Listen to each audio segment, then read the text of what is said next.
Vamos a continuar con el licenciado Kenneth Ramírez Sauñe. Él es enfermero asistencial de la Unidad de Cuidados Intensivos del Hospital Nacional 2 de Mayo, especialista en cuidado intensivo adulto, exponente en ASIS especialización. Muy buenos días, licenciado Kenneth. Por favor, podemos comenzar con su presentación. Su micrófono está apagado, licenciado Kenneth. ¿Ahora me escuchan? Ahora Buenos sí. días. Buenos Buenos días. días. Buenos días, señorita. Buenos días al auditorio. Bueno, quien le habla es el licenciado Ramírez. Hoy vamos a tocar parte de barbitúricos, por lo que tengo entendido ya tocaron bastante sobre manejo de sedación, manejo de analgesia, delirio, ¿no? Podemos clasificar los tipos de sedación, los tipos de analgesia. Pero un dato muy importante que hoy nos va a tocar exponer es manejo de barbitúricos. Según pasaron los años, los primeros anestésicos que aparecieron fueron los barbitúricos. Los barbitúricos, a diferencia de los otros anestésicos, son medicamentos que te pueden iniciar una hipnosis y posteriormente pueden incluso causarte un coma. Y eso nosotros llamamos coma barbitúrico. ¿En qué casos utilizamos ese coma barbitúrico? Lo vamos a ver posteriormente. Pero no sé si ustedes se recuerdan de la actriz Marilyn Monroe. Es una actriz que tenía bastante dolor y bastante estrés. Entonces, por lo general, ella se administraba barbitúricos. Entonces, ella se administraba barbitúricos a dosis mínima.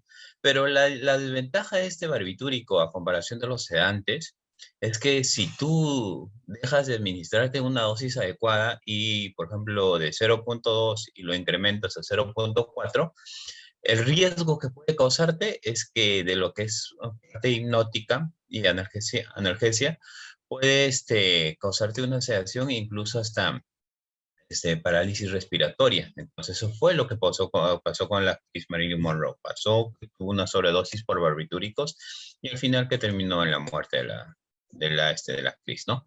Entonces, en barbitúricos vamos a encontrar una serie de barbitúricos, pero inicialmente ya está descontinuado los barbitúricos, excepto en algunas patologías, como es hipertensión endocraniana, nos va a ayudar a disminuir la presión intracraniana, pero como sedante, como analgésico, ya no lo utilizamos. ¿Qué cosas han suplido a los barbitúricos? Los sedantes, ¿no? Las benzodiazepinas. O sea, por ejemplo, si nosotros administramos 5 miligramos de midazolam, el paciente se va a dormir. Administramos 10 miligramos de midazolam, el paciente va a seguir dormido, incluso hasta a veces no va a causar una depresión respiratoria. Pero si nosotros administramos barbitúricos a dosis inadecuadas, vamos a causar incluso esta coma en el paciente. Entonces, a diferencia de esto y por el bien del paciente, decidieron cambiar los barbitúricos por los sedantes. Entonces, iniciamos. Vamos a tocar un medicamento en especial. Y el fenobarbital también lo tocan, pero vamos a tocar nosotros el tiopental, porque es el medicamento que más se utiliza en la UCI. Y el fenobarbital también utilizan en aquellas personas que sufren cuadros de epilepsia, ¿no? Entonces, la farmacología del tiopental, vamos a ver la utilidad del tiopental, inducción a un coma barbitúrico en pacientes neurocríticos, efectos adversos, complicaciones del tiopental y de otros pacientes. Acá tenemos el pentobarbital, el tiopental, el fenobarbital y el tiopental sódico. Los barbitúricos, como les decía, son fármacos mucho más antiguos que los otros medicamentos, a diferencia de sedación, analgesia general y anestesia general. Entonces, se utilizaban como un anestésico general, pero incluso como anestesia también ya dejó de funcionar porque hay anestésicos inhalatorios que son mucho mejores y tienen más rápida eliminación del organismo. Entonces, como anestésico también igual tiene que tener bastante cuidado. Por ejemplo, en pacientes que les van a hacer una craniotomía descompresiva o van a hacer una clipaje de aneurisma, en esos casos se utilizan el tiopental porque ayuda a disminuir el flujo sanguíneo cerebral. Al disminuir el flujo sanguíneo cerebral va a disminuir un poco el edema, va a disminuir un poco la presión intracraneal. Por eso en algunas cirugías todavía se utiliza el tiopental. El fenobarbital exclusivamente se utiliza de oral para controlar las crisis convulsivas en algunos pacientes. Incluso las crisis convulsivas ya lo están controlando más que todo con benzodiazepinas, con el diazepam o con el midazolam, que no te ocasiona mucho deterioro respiratorio, deterioro ventilatorio, ¿no? Seguimos. Aquí, eso es algo que ustedes quiero que tengan en cuenta. ¿Cómo va a actuar? ¿Dónde va a actuar? ¿De qué manera va a actuar este? Yo sé que el día de ayer con el licenciado Marcos han estado tocando el mecanismo de GABA, ¿no?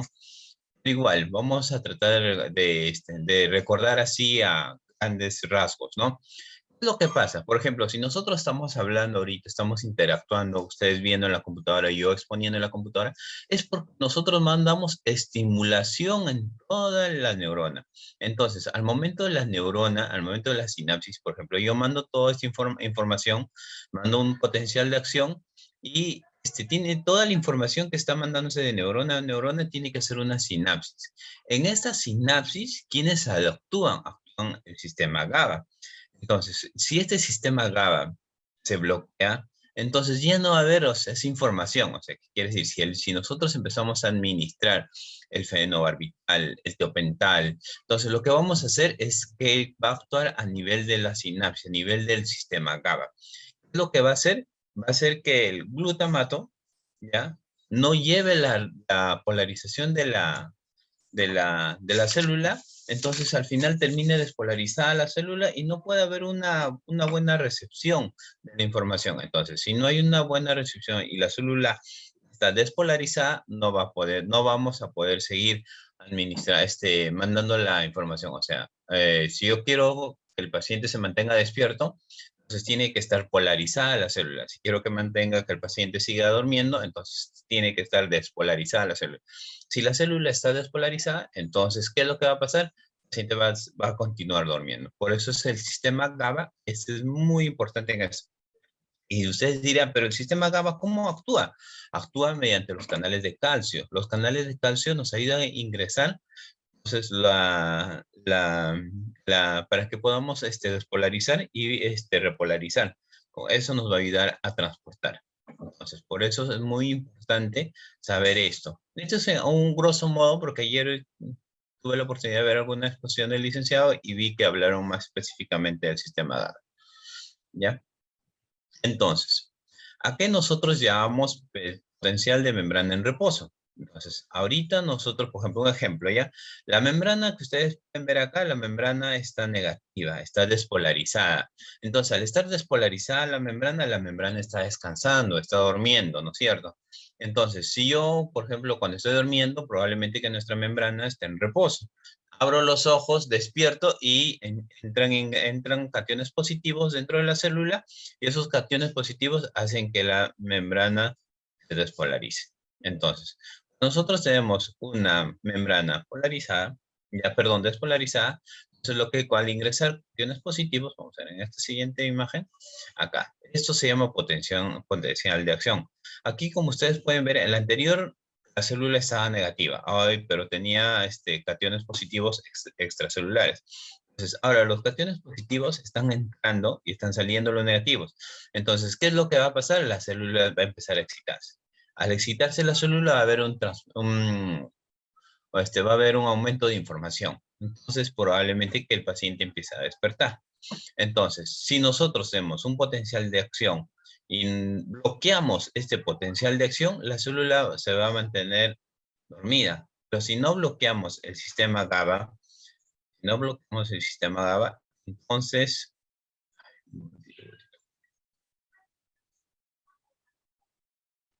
ya.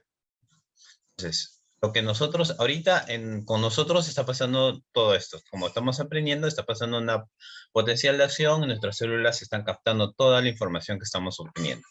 Entonces, pero cuando nosotros bloqueamos el sistema GABA y el sistema GABA causa una repolarización negativa, entonces las células se van a mantener dormidas. Entonces, eso es lo que va a pasar en nuestro organismo. Así, a grosso modo, ¿qué es lo que está pasando en nuestro organismo?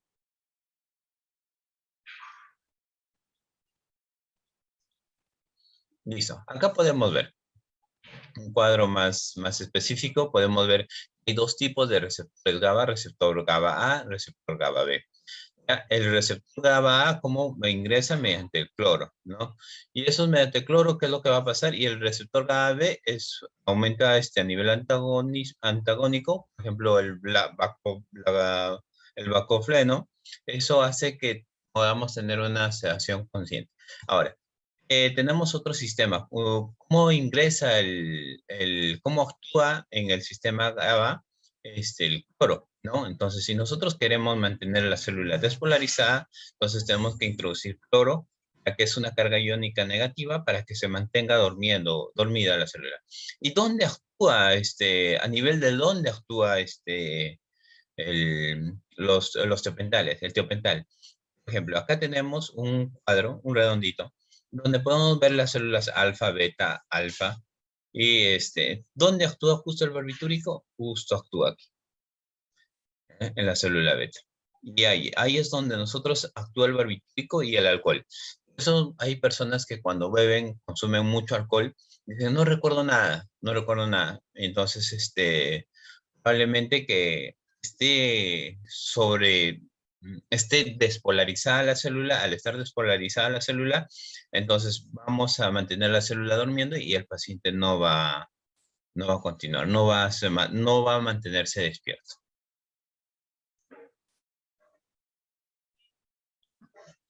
Aquí tenemos donde actúan más las células. Por ejemplo, los barbitúricos actúan entre la alfa y la beta. Ya, el etimidato actúa a nivel de dentro de la célula beta, el propofol también dentro de la célula beta, los alotanos, que son los gases, también actúan en la célula beta, a la altura de la célula beta, y las benzodiazepinas actúan a nivel alfa. Como les vuelvo a repetir. Entonces, los barbitúricos actúan entre el alfa y el beta, y las benzodiazepinas también. Entonces, si los dos actúan de la misma manera, los dos van a tener el efecto sedante, el efecto de dormida. Pero eso a concentraciones altas recién te puede causar una depresión. En cambio, los barbitúricos a concentraciones mínimas puede causarte también causa una depresión ventilatoria. Entonces, aquí podemos observar de mejor manera cómo el sistema GABA entra por el cloro, despolarizando, y así pueda ingresar a la célula, ¿no? ¿Y dónde actúan los barbitúricos? Aquí actúan los barbitúricos. Entra junto con los canales de calcio. Igual, las benzodiazepinas también actúan a la altura, ¿ya? Entonces, por ejemplo, donde están los barbitúricos, ahí mayormente actúa el etanol, los anestésicos y los esteroides. En cambio, donde están las benzodiazepinas, al costado del sistema GABA. ¿Ya? Entonces, acá vamos a hablar posteriormente. El tiopental es un derivado de un ácido barbitúrico. ¿Qué es lo que pasa con el tiopental? El tiopental te va a suprimir la actividad neuronal del sistema nervioso central. Va a bloquear el sistema nervioso central. Lo podemos utilizar también como hipnóticos. Ustedes se recuerdan, o yo sé que ustedes han visto varias películas donde podemos observar que hay soldados donde le administran un medicamento y el soldado empieza a hablar, todo, ¿no es cierto?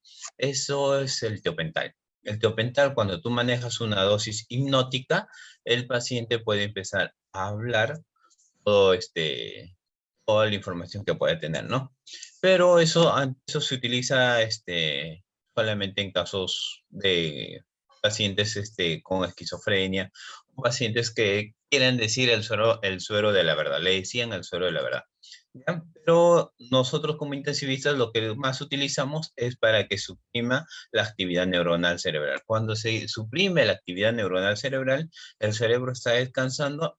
Entonces, al momento que el cerebro empieza a descansar, empieza a haber una disminución de la presión intracraniana. ¿Por qué? Porque la actividad cerebral ha disminuido y entonces el cerebro ya no está tan excitado, por lo cual empieza a disminuir la actividad cerebral. Al disminuir la actividad cerebral, disminuye la actividad neuronal. Al disminuir la actividad neuronal, disminuye la presión intracraniana.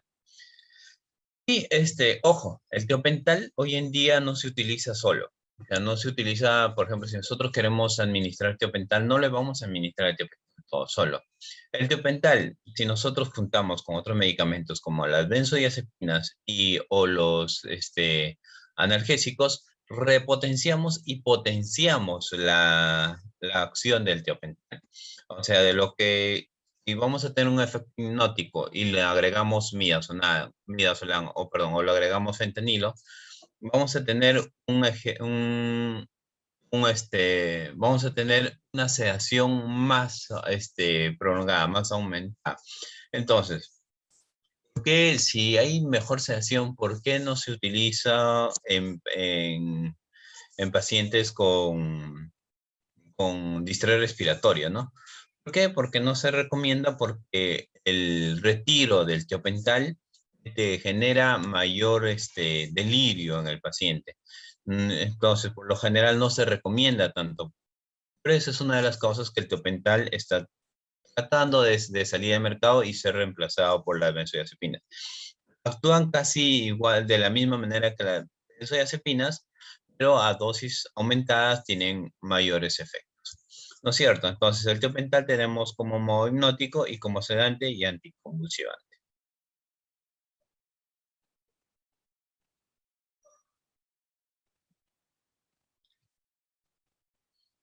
Listo. Uy, se movió. A ver, un momentito. Bueno, los barbitúricos son sustituidos por las benzodiazepinas, como le decía, porque las dosis son mucho más seguras que las benzodiazepinas son mucho más seguras que los barbitúricos. Los barbitúricos dan una elevada dependencia posterior al retiro, una toleración que provoca aumento de la toxicidad en el paciente. Son usados en situaciones muy especiales y concretas que acompañan una buena monitorización. Por ejemplo, no sé si ustedes han tenido la oportunidad de asistir a una endoscopía en un paciente despierto. Le administran benzodiazepinas. Benzodiazepina le administran, por ejemplo, el midazolam. Solamente se le administra 5 miligramos y con esos 5 miligramos el paciente tiende a dormirse tranquila y ni siquiera siente la endoscopía. El paciente despierta y le dice, señor, ya terminó la endoscopía, ¿cómo se siente? ¿Que ya me hicieron la endoscopía? Entonces, ese es el beneficio de las benzodiazepinas. Pero si nosotros empezamos a administrar barbitúricos, tenemos que mantener un monitoreo constante de los barbitúricos, que puede causar, así como causa depresión ventilatoria, puede causar depresión cardíaca también. Entonces, y a la vez, como sabemos que van a disminuir la actividad cerebral en el paciente, va a ser utilizado también como anestésicos y como anticonvulsivantes, ¿no? O sea, si nosotros tenemos un paciente, por ejemplo, de convulsiones tónico-clónicas que son a causas del tétano, no cede con solamente benzodiazepinas, sabemos que las convulsiones por tétano son unas convulsiones continuas, frecuentes, espontáneas, ¿no? Incluso son las convulsiones que pueden incluso hasta terminar lesionando la columna vertebral. Entonces, y no se puede controlar con el diazepam, con el midazolam. En esos casos utilizamos los barbitúricos que nos ayudarían de mucha mejor manera a tratar, ¿no? A sobrellevar es- esta patología, ¿no?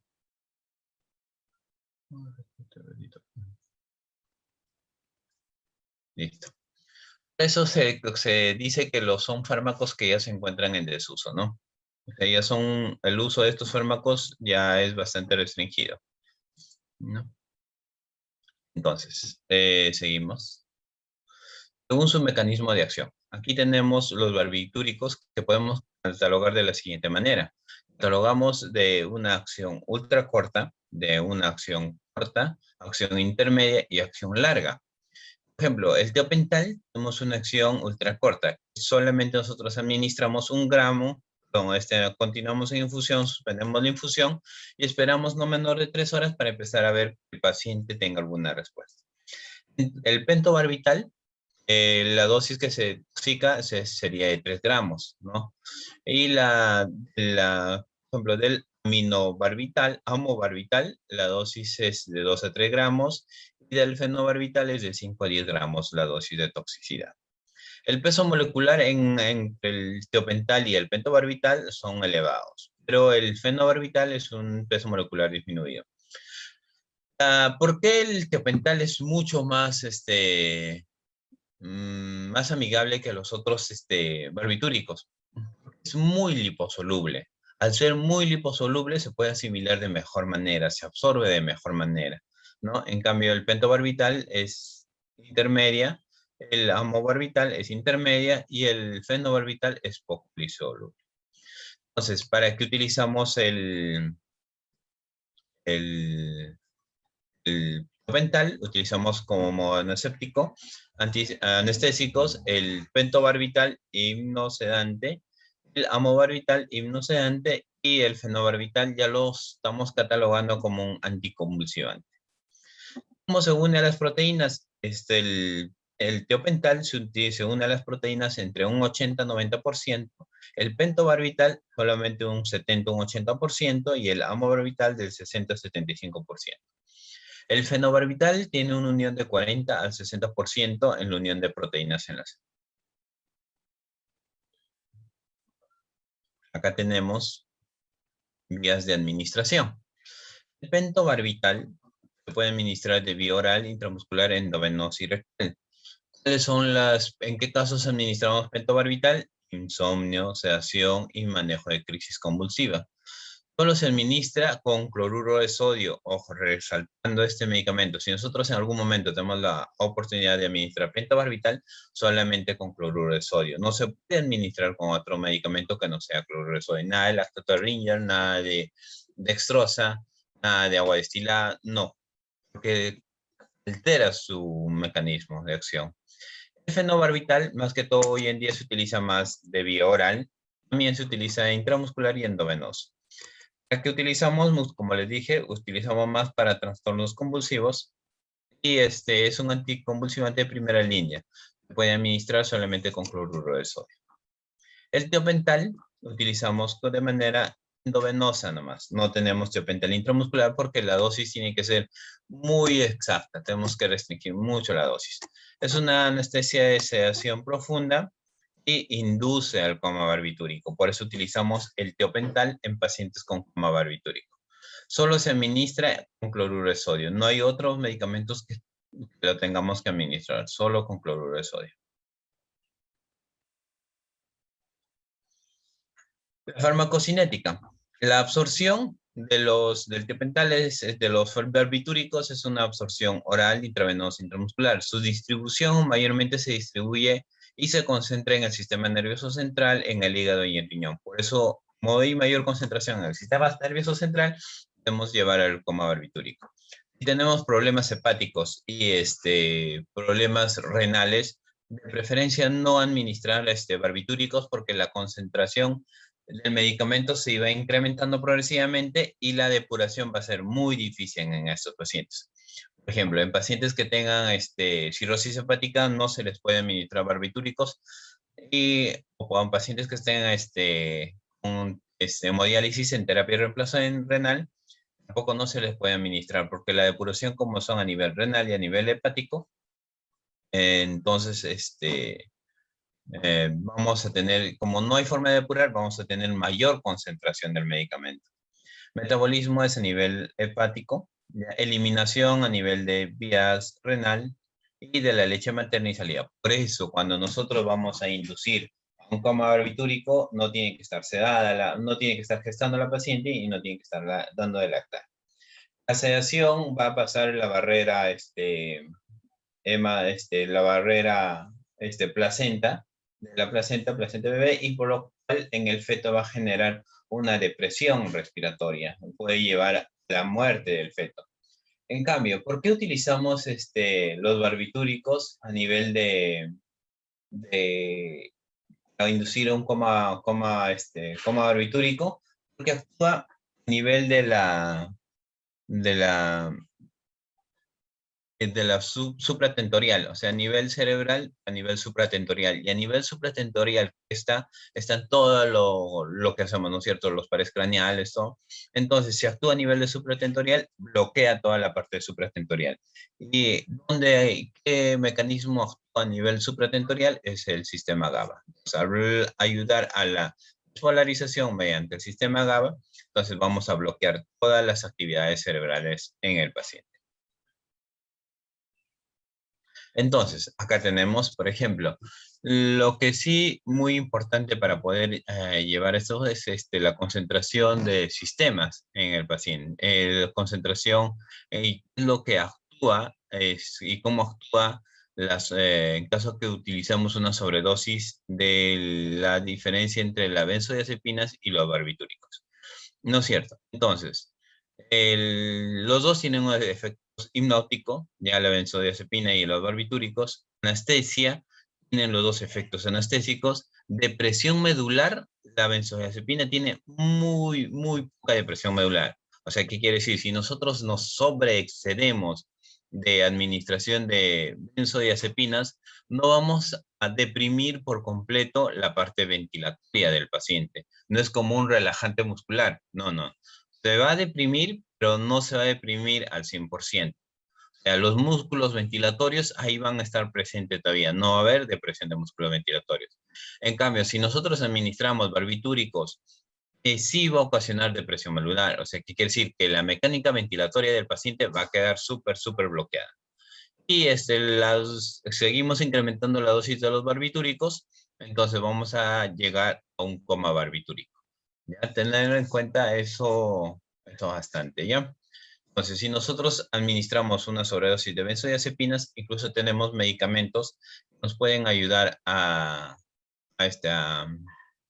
revertir la sobredosis de las benzodiazepinas, ¿no? Pero si nosotros administramos barbitúricos, solamente lo único que nos queda es que el cuerpo termine de depurar la, los barbitúricos que se le están administrando. Por eso, cuando nosotros administramos e inducimos a un paciente a un coma barbitúrico, lo general, según la bibliografía, te dice, hasta las 3 horas nomás deberías de considerar coma barbitúrico post terminar la administración del tiopental.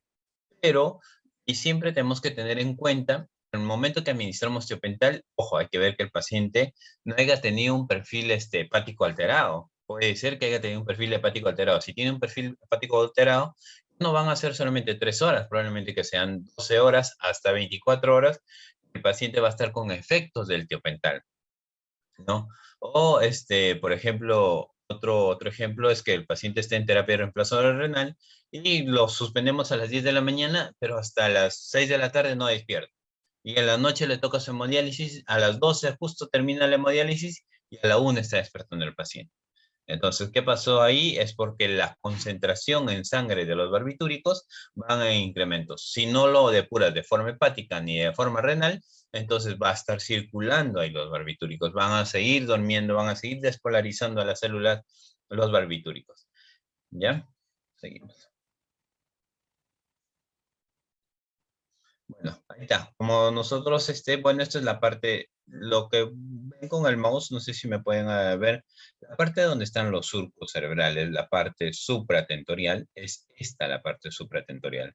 Entonces, el sistema de GABA actúa a nivel de toda la parte supratentorial.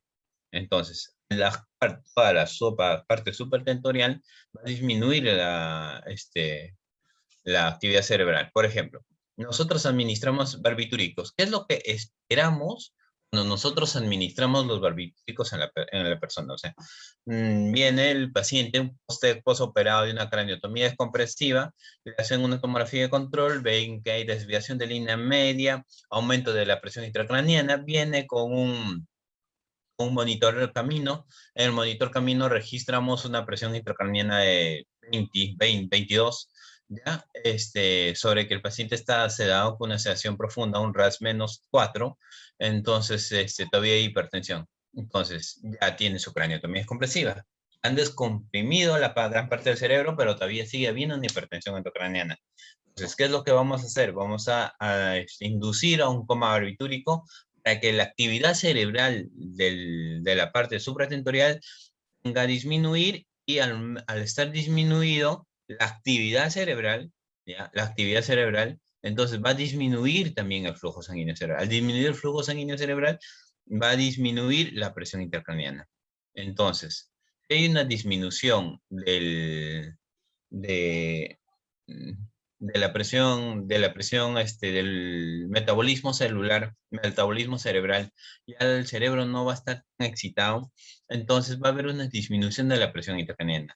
Al disminuir la presión intracraneal también va a haber una disminución del flujo sanguíneo cerebral. O sea, no quiere decir que vamos a ocasionar una hipotensión, sino que el flujo sanguíneo, la presión arterial media va a estar adecuada.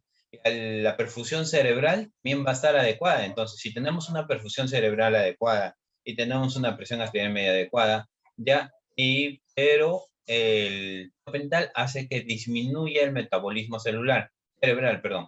Al disminuir el metabolismo cerebral, entonces el cerebro va a disminuir su actividad, va a empezar a dormir el cerebro. Pero eso cuando duerme no es como la benzodiazepina.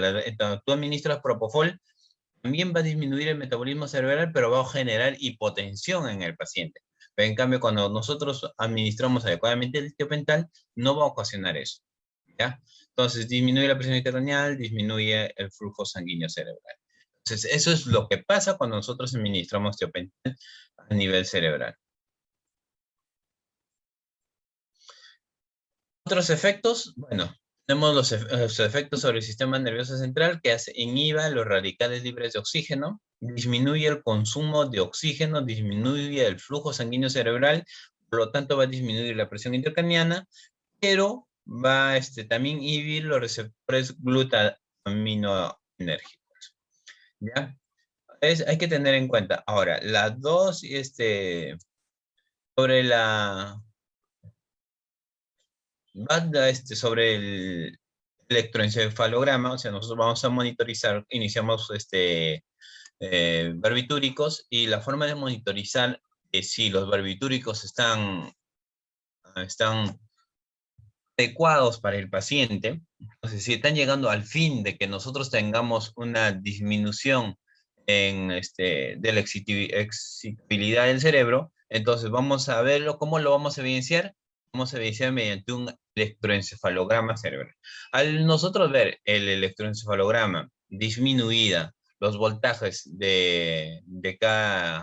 los voltajes cerebrales, entonces vamos a poder catalogar que el paciente está entrando en un coma barbitúrico. Cuando vamos a ver un voltaje cerebral leve, disminuido, entonces eso quiere decir que el paciente está entrando en un coma cerebral inducido por barbitúricos. Entonces, por eso es muy importante saber cómo actúa y la dosis, qué dosis es sedantes y qué dosis es hipnótica, ¿no? Son dosis sedantes de 1 a 2 miligramos de kilogramos, y hipnóticos de 3 a 7 miligramos de peso. Si nosotros sobreexcedemos a los 7 miligramos por kilo de peso, estaríamos ocasionando una sobredosis de fenobarbital. Perdón, sobredosis de barbitúricos.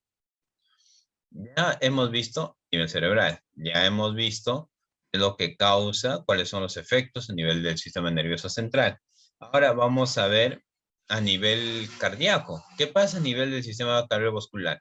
El sistema cardiovascular va a haber una disminución en la contractibilidad. Al disminuir la contractibilidad, va a haber por ley una disminución del gasto cardíaco. Al haber una disminución del gasto cardíaco, va a haber una disminución de la resistencia vascular periférica, va a haber una disminución de la presión arterial media, y va a aumentar la frecuencia cardíaca para que pueda compensar el flujo sanguíneo cerebral. Pero a la vez que aumenta la frecuencia cardíaca, va a aumentar el consumo de oxígeno. Por eso, si nosotros estamos induciendo un coma barbitúrico, el paciente tiene que estar primero sedado, segundo analgesiado, y tercero protegido la vía aérea, en ventilación mecánica el paciente. Si el paciente no se encuentra en ventilación mecánica, probablemente que el paciente, en vez de ayudarlos, lo vamos a terminar deteriorando más. Va a aparecer isquemias cerebrales, ¿no? Déficits de consumo de oxígeno, ¿no? Al hacer que el gasto cardíaco disminuya y el flujo sanguíneo cerebral también disminuya, y no haya un aporte de oxígeno adecuado, vamos a generar más daño cerebral. Pero si hay una disminución del flujo sanguíneo cerebral, va a haber un aumento de la frecuencia cardíaca. Entonces, ¿qué es lo que nos va a ayudar eso? Más ventilador mecánico nos va a ayudar a que el paciente se pueda mantener adecuadamente en el coma barbitúrico. En el sistema respiratorio ya es bastante conocido, ¿no? En el sistema respiratorio tenemos una depresión respiratoria, tenemos apnea y tenemos un aumento en las actividades cerebrales. ¿no? Perdón, actividad en la reactividad de las vías aéreas. La depresión respiratoria en un paciente es bastante singular, porque nosotros empezamos a administrar barbitúricos y el paciente, lo primero que va a pasar, el paciente va a empezar a descansar, sentirse tranquilo, pero mientras vamos incrementando la dosis, el paciente no va a hacer un esfuerzo como si le faltaría aire, no. Va a empezar a sedarse progresivamente hasta que haya un deterioro de la parte de la mecánica ventilatoria. Al haber un deterioro de la parte respiratoria, va a generar un apnea al paciente, se va a quedar apneico, o sea, no va a ventilar. Entonces, al no ventilar, entonces no va a haber forma de ingresar oxígeno ni de salir CO2. Entonces, el paciente va a entrar a una muerte. No sé si ustedes han escuchado sobre la eutanasia en los pacientes.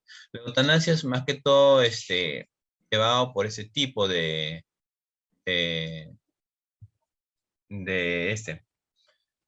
por ese tipo de medicamentos. O sea, nosotros solicitamos o los pacientes solicitan una eutanasia, se les administra barbitúricos, porque los barbitúricos nos ayudan a disminuir el estado de conciencia progresivamente, deterioradamente, es como si estaríamos teniendo una muerte lenta, sin necesidad de sufrimiento, sin necesidad.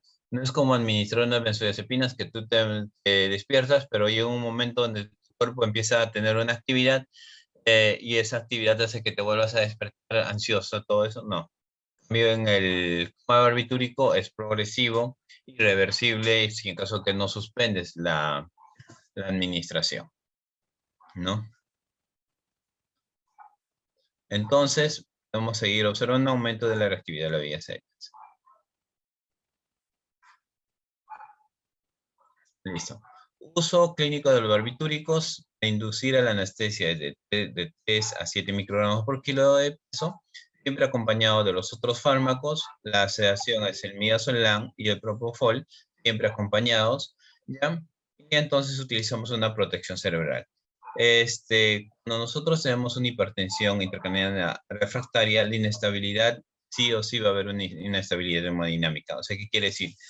Nosotros al inducir barbitúricos en una persona, si nosotros queremos que esa persona mantenga a veces hay la necesidad de administrar inotrópicos para que ayuden a mantener la perfusión distal y la perfusión proximal, ¿no? El tiopental sódico, para especificar, ya, pregunta de examen, barbitúricos de una acción ultra corta, sabemos que de una acción muy ultra corta, solo por vía intravenosa, es compatible con cloruro al 0.9 y con dextrosa al 5%, ¿ya? Es incompatible con dextrosa al 10%, con lactato de Ringer y con insulina y amicacina. Por ejemplo, si nosotros vamos a inducir a un coma barbitúrico con una infusión continua de tiopental, no podemos estar administrando insulina o administrando la insulina en una siguiente llave. Si administramos insulina, de preferencia colocar una vía periférica para evitar efectos adversos en el paciente. Por lo general, cuando nosotros vamos a inducir un coma barbitúrico y al nosotros tener problemas en el metabolismo, vamos a generar una ligera hiperglicemia. Entonces, por esa ligera hiperglicemia, a veces en casos extremos o el paciente tenga un antecedente de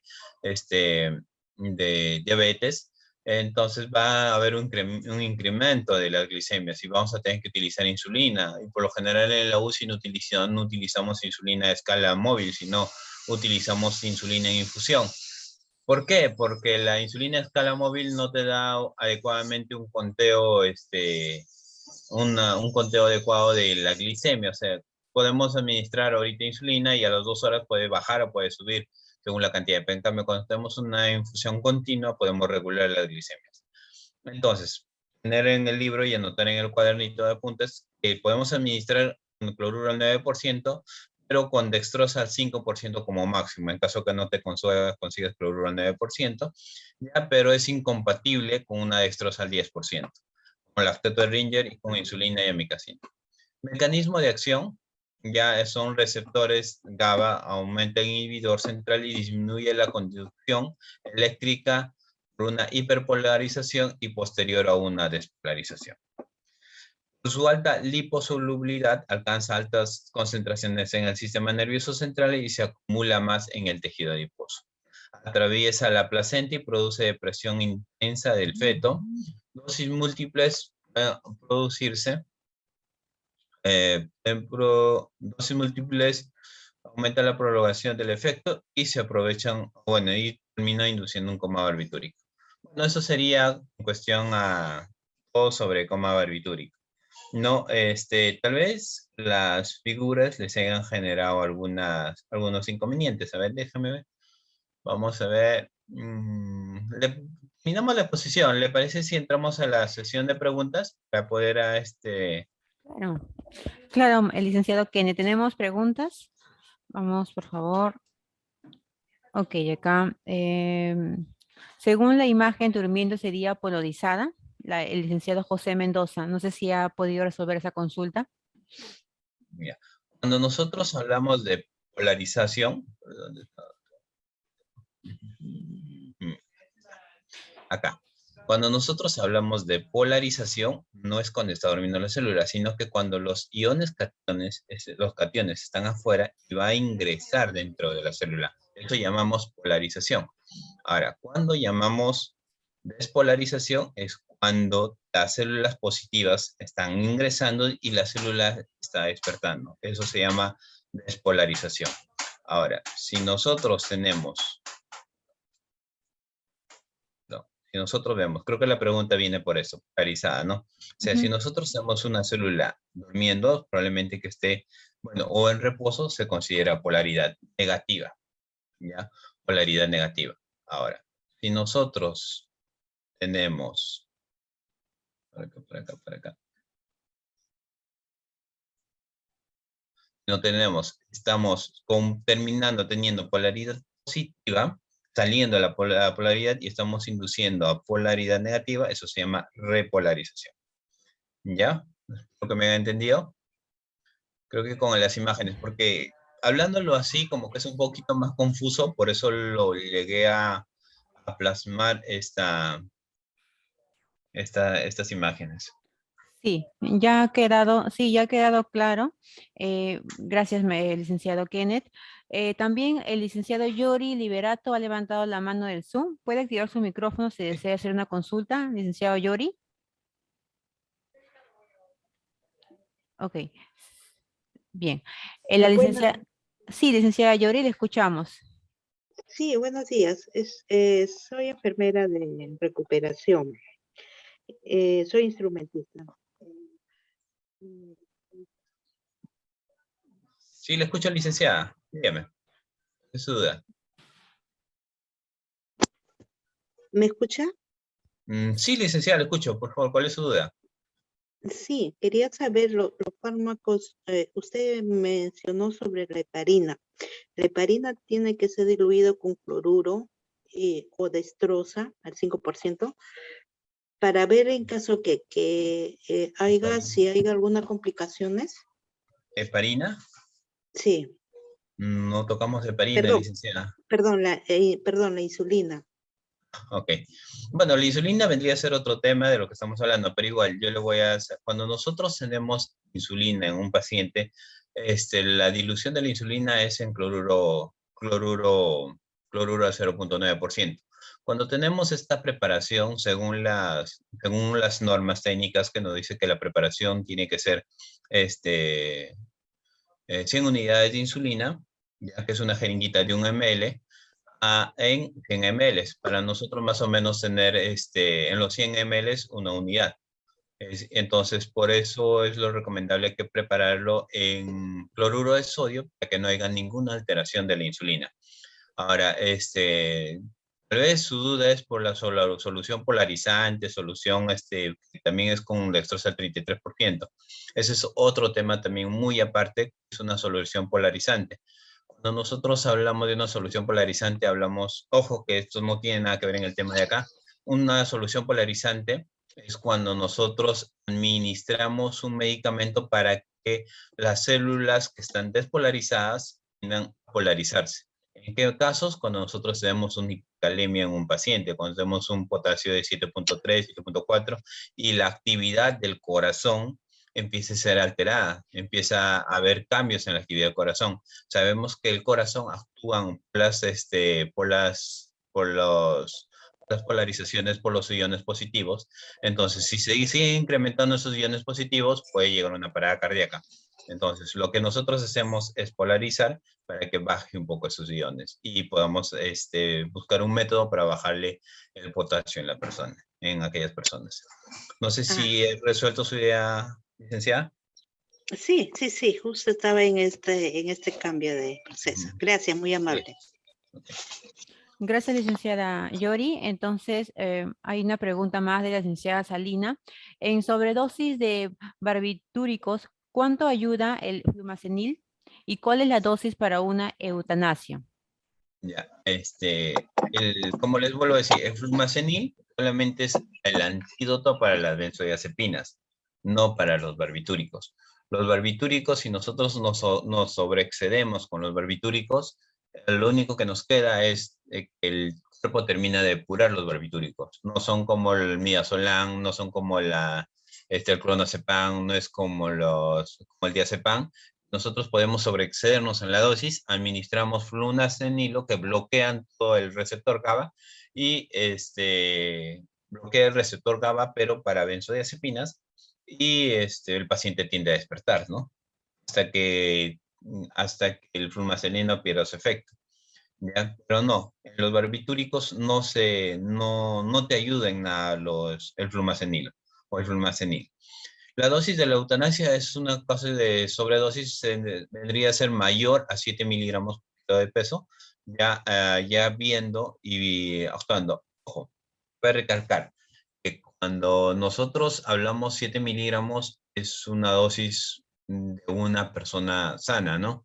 Pero a veces con 3 a 5, 3, 4 miligramos ya estamos ocasionando una depresión respiratoria. Por eso cuando nosotros empecemos a manejar barbitúricos, tenemos que tener bastante cuidado de mantener monitorizado al paciente.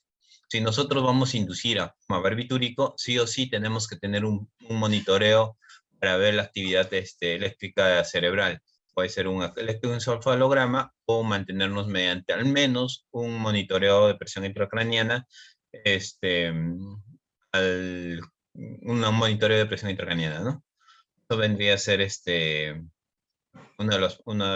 de la forma de compensar. Pero si nosotros administramos 4 miligramos de tiopental, ya kilo de peso, entonces el paciente empieza a tener depresión ventilatoria, seguimos con los 4 miligramos por kilo de peso, pero porque el incremento va a ser progresivo, no es que 4, 5, 6, 7, 8, 9, no, iniciamos con 4 miligramos y si vemos que el paciente está durmiéndose con 4 miligramos, lo mantenemos ahí, 4 miligramos, 4 miligramos, 4 miligramos, hasta que el incremento del medicamento tienda, tienda a ocasionar el efecto de eutanasia, ¿no?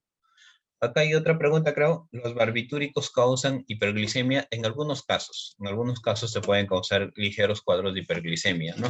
Viendo si tenemos, por ejemplo, administramos barbitúricos y tenemos un problema metabólico, ¿no? Una sepsis. Entonces sí o sí va a incrementar las glicemias, ¿no?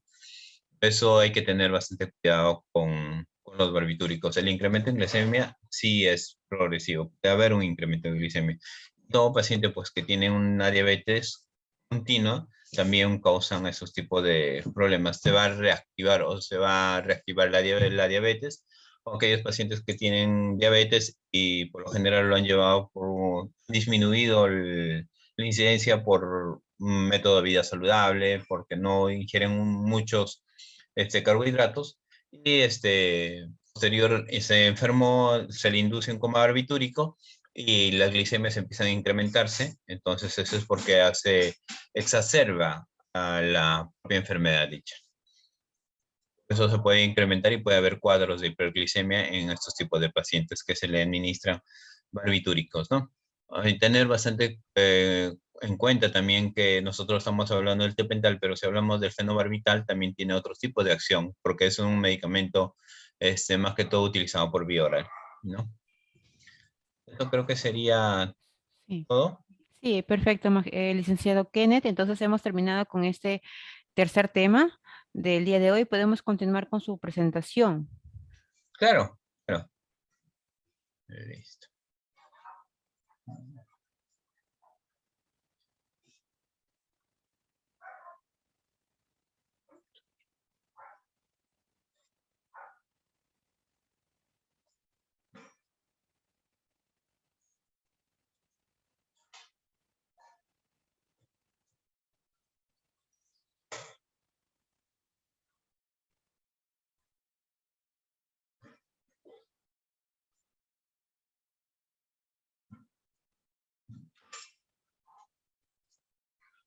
¿Pueden ver la diapositiva? Sí, solamente falta proyectarlo. Ah, exacto. Ya está. Podemos continuar, licenciado Kenneth. Listo. Hoy día vamos a hablar de un delirio hipoactivo, hiperactivo mixto, valoración del delirio con la escala de Camik.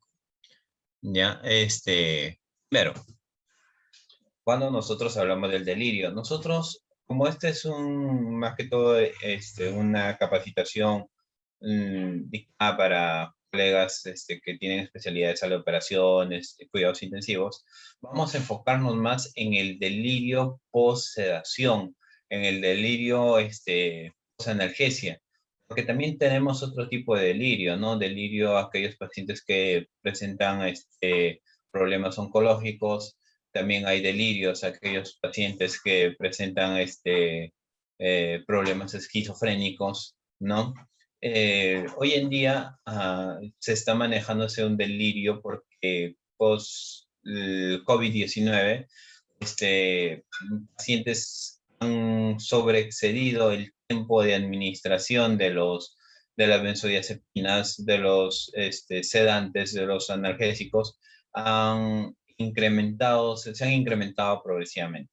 Entonces, al incrementarse progresivamente, por ejemplo, les voy a poner un ejemplo. Anteriormente, cuando nosotros teníamos un problema séptico, un problema metabólico, que terminaba ingresando al paciente a la UCI por una sepsis punto de partida abdominal, por una sepsis punto de partida pulmonar, ¿no? O sepsis punto de partida urinario, que eran los casos más clásicos que ingresaban antes a la UCI.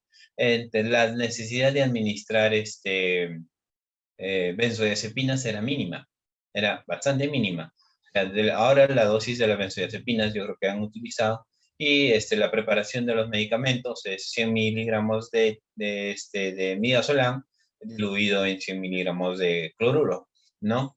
Entonces, anteriormente no era así, anteriormente era solamente 50 miligramos de midazolam a 100 miligramos de cloruro de sodio. ¿Por qué la diferencia? Porque antes lo tratábamos a los pacientes, porque el paciente cuando ya viene con una sepsis por medio, ya viene con un deterioro neurológico. Viene con un grado de sepsis donde el paciente está más somnoliento, hiporreactivo. Entonces ya no hay la necesidad de sobreadministrar las benzodiazepinas. Entonces, si nosotros tenemos, o, por ejemplo, hoy en día, si ya venía un paciente con neumonía por COVID, el paciente estaba más despierto que nosotros, el paciente estaba más alerta que nosotros. Entonces, ahí solamente administrar 50 miligramos era muy poca la dosis, incluso de lo que anteriormente solamente se administraba por la enfermedad metabólica 50 miligramos diluidos en 100, he llegado a incrementar la dosis hasta 200 miligramos de benzodiazepinas, de midazolam, diluidos en 100 ml. Ha sido ultra concentrada la dosis, la administración de benzodiazepinas. O caso contrario, si las benzodiazepinas no se le terminaba de administrar y el paciente todavía estaba reactivo, peleando en máquina, se le agregaba otro relajante, que era otro sedante, que es el propofol, ¿no? Entonces el paciente hoy en día recibía midazolam, recibía propofol, recibía fentanilo y recibía bromuro de becurone. Entonces, y anteriormente los pacientes ingresaban, los pacientes sépticos que ingresaban por un lapso máximo de 5 días hasta que el antibiótico empiece a hacer efecto y empieza a mejorar el paciente, ¿no es cierto? En cambio, hoy en día, cuando nosotros vemos a un paciente con neumonía por COVID, sabemos que la evolución del paciente mínima en ventilación mecánica son 7 días. Entonces, el paciente ingresó, entonces 7 días va a estar en ventilación mecánica. Y si el paciente entró a prono, entró más relajación muscular todavía. Entonces, estos pacientes sí o sí van a salir con un grado de delirio. ¿Cómo va a salir su grado de delirio? Vamos a evaluarlo según la escala de Camille, ¿ya? Entonces, nosotros a qué nos vamos a referir de delirio? Es un trastorno de conciencia que va acompañado a cambios de funciones cognitivas que pueden ser explicados por la existencia. ¿Qué quiere decir? El paciente entró ansioso, entró agitado y nosotros administramos de medicamentos. Esos medicamentos de benzodiazepinas, uno, va a generar un estrés post-administración de medicamentos. Ese estrés va a haber una sobrecarga de catecolaminas, esa sobrecarga de catecolaminas va a haber un aumento de excitabilidad en el cerebro. Entonces, seguimos. Ese es uno. Dos, el bañarle al paciente a las 11 de la noche, 12 de la noche, a las 4 de la mañana, 5 de la mañana, estás alterando el ciclo circadiano del paciente. O sea, ¿qué quiere decir? Ustedes, cuando han estado vivos, nunca se han bañado a las 4 de la mañana, nunca se han bañado a las 3 de la mañana o a las 12 de la mañana, excepto que tengas un bochorno. Pero por tu naturaleza no es así. ¿Por qué? Porque esas horas, 2 de la mañana, 3 de la mañana, las pasas durmiendo. En cambio, no hay enfermeros que dicen, no, vamos a aprovechar la noche y le bañamos a las 3 de la mañana. Igual el paciente está sedado, ¿no? No va a sentir nada, pero mentira. Todo eso, bañar a las 3 de la mañana, manipular el cuerpo del paciente, va a generar un estrés, ¿ya? Ese estrés se va acumulando progresivamente. Luego, vamos a ver, luego la administración de enemas. Cuando nosotros empezamos a administrar los enemas a los pacientes, ¿por qué? Porque no hizo deposición. El mismo hecho que un paciente no haga deposición también va a generarte un delirio posterior. Entonces es muy importante que haga deposición.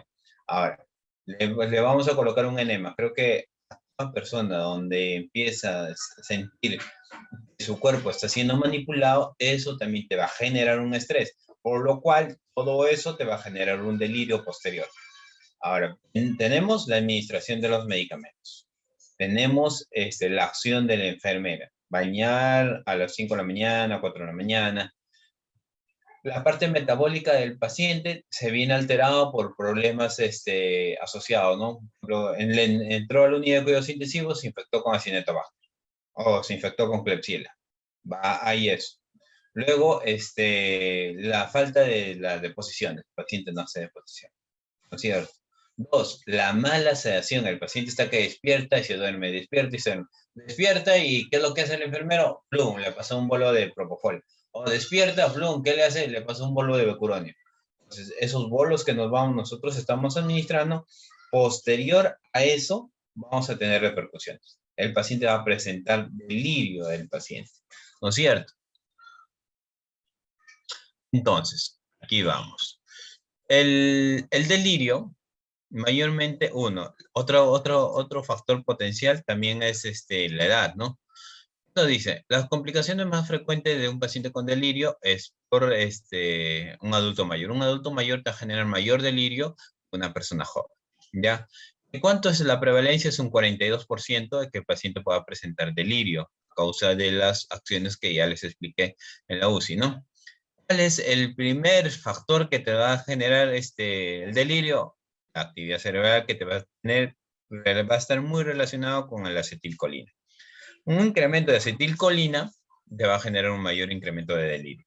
Entonces, va a haber, al nosotros ya diagnosticar delirio en nuestro paciente, vamos a tener que ampliar la sedación. Por ejemplo, les pongo un ejemplo. El paciente ingresó el día 1 de febrero, ingresó el 1 de febrero a la unidad de cuidados intensivos. Tomografía, 70% de compromiso pulmonar, se procede a intubar al paciente. Intubamos al paciente, le hacemos su control tomográfico a los 4 días, vemos que la inflamación ha ido progresivamente disminuyendo. Pasa su primer ciclo de pronación, el paciente ya tiene un PAFI bastante mejor, sobre 200, 250. Entonces pasan 2 días más hasta que mejora el PAFI sobre 250, ya mejora el séptimo día. Mejora el séptimo día, pero al séptimo día ya nos damos cuenta que empieza a aumentarse el PCR, empieza a aumentarse los leucocitos. ¿Qué pasó? Se infectó nuestro paciente. Se infectó nuestro paciente y despertamos al paciente. Lo despertamos así medio infectado al paciente. Lo despertamos, empieza el paciente a morder el tubo, empieza a moverse, empieza a levantarse, a golpear la cama, todo. Entonces, ¿qué es lo que dice el médico? Pédalo de nuevo, hasta que pase el cuadro de infección. Se le sea de nuevo, de lo que 7 días de sedación, 5 días más de sedación, 12 días de sedación, 12 días de sedación. El paciente bajan los parámetros infecciosos, baja el PCR, bajan los leucocitos, entonces empezamos a despertar al paciente. Entonces, de lo que el paciente solamente iba a estar 7 días con sedantes, se complicó hasta un aproximado de 12 días. Entonces, ¿qué es lo que va a pasar? Vamos a tener que rehabilitar a ese paciente mayor. O sea, vamos a tener que, el paciente va a empezar a tener, va a necesitar mayor requerimiento de lo normal. Entonces, si va a haber un mayor requerimiento, entonces tenemos que hablar de una rehabilitación del paciente. ¿Ya? Entonces, ¿qué vamos a utilizar para rehabilitar al paciente? Y a posteriori vamos a ver. Entonces, como le decía, aumenta la estancia hospitalaria, una reinfección hospitalaria, ¿no? Ojo, esto también es un dato muy importante. Cuando nosotros vemos y diagnosticamos delirio en un paciente con cuidados intensivos, hay que ver cuál es el origen del paciente. Entonces, el paciente es un paciente psiquiátrico y nadie sabe que era un paciente psiquiátrico porque ya llegó a la UCI intubado, llegó ya y no hicieron una buena anamnesis y nadie sabía. Y nosotros estamos administrando, pues, haloperidol, quetiapina, olanzapina, risperidona, clonazepam, y el paciente igual sigue combativo, ¿no? Sigue combativo, ¿por qué? Porque tiene un cuadro de esquizofrenia de fondo. Entonces, por eso es muy importante. Ver la magnitud del problema, saber que si nosotros el paciente sale del cuadro de la enfermedad asociado a un delirio, por ejemplo, la tasa de mortalidad de una persona que ingresa a la UCI es un 20%, ¿ya? Ese 20% se asocia a una infección, sube a un 40%. Esa infección se asocia a un delirio, entonces incrementamos un 60% de probabilidad de mortalidad del paciente, ¿ya? Hay que tener bastante en cuenta ese pequeño detalle, ¿ya? Entonces, cuando nosotros hablamos de un delirio, tenemos que ver todo eso. Tenemos que ver cuál es la causa del delirio, qué es lo que va a pasar con el paciente, cómo lo vamos a solucionar el delirio.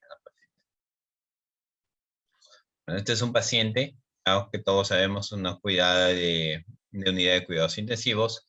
Entonces, estrés postraumático, todo este trauma que sufre el paciente, tubo, catéter, línea arterial, sonda rectal, sonda nasogástrica, cambios de vías, cambios de catéter venoso central, catéter de alto flujo, no orina, un monitoreo de diálisis, iniciamos terapia de reemplazo renal, todo eso causa un estrés postraumático.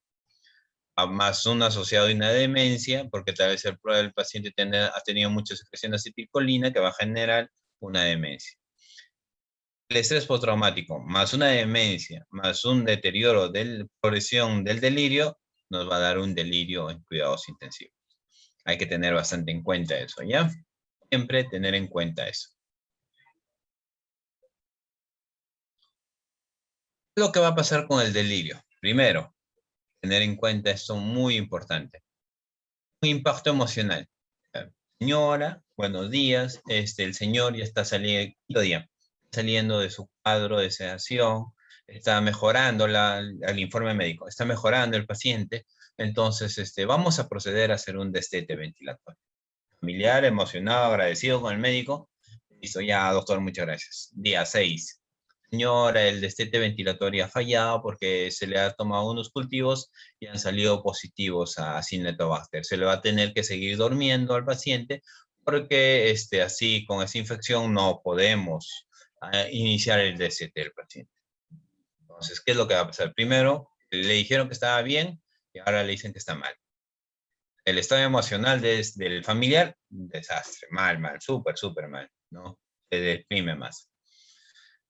El costo en la unidad de cuidados intensivos, así que el paciente tenga salud, tenga CIS, o tenga algún seguro, es alto. ¿Por qué? Porque tiene que comprar pañales, tiene que comprar crema, cepillo dental, champú, jabón, toallas, si en caso que no hay medicamentos, medicamentos, entonces va a aumentar en el costo del familiar, ¿ya? Lo que un paciente, nosotros, si vamos a atender solamente 5 días, se vamos a atender atendiendo 12 días. Entonces, ¿eso qué va a generar? Va a haber mayor incremento de pacientes en la unidad. ¿Por qué? Porque supuestamente en 5 días mejoraba, pero no, ahora son 12 días. Y otras personas que están infectando que están en espera de esas camas. Entonces, el cuidador no descansa, el cuidador continúa su trabajo. Entonces, todo eso es una carga para el familiar, ¿no es cierto? El familiar emocionalmente se va deteriorando. Por eso hay que tener bastante cuidado con todos estos tipos de pacientes. Saber manejar el delirio. Si nosotros sabemos manejar el delirio, sabemos diagnosticar el delirio de una persona, ténganlo por seguro, va a ser adecuado. Si nosotros manejamos una buena sedación en el paciente, sin necesidad de estar administrando uno que otro medicamentos, a bolos, o sea, no vamos a llevar un delirio permanente al paciente. Ahora, si nosotros, por ejemplo, el médico pone, hoy estabas con el licenciado Kenneth. Licenciado Kenneth, el paciente va en su 7º día de evolución, hay cuadro de sepsis, vamos a mantenerle con un RAS -3. Ya, doctor, RAS -3.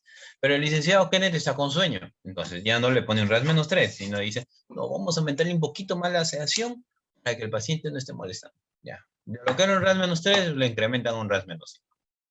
¿Por qué? Porque a veces estamos cansados o a veces no queremos que nuestro paciente se mueva, ¿no es cierto? Entonces, en esos tipos de casos tenemos que tener bastante cuidado. Si es un RAS -3, el paciente tiene que estar en un RAS -3.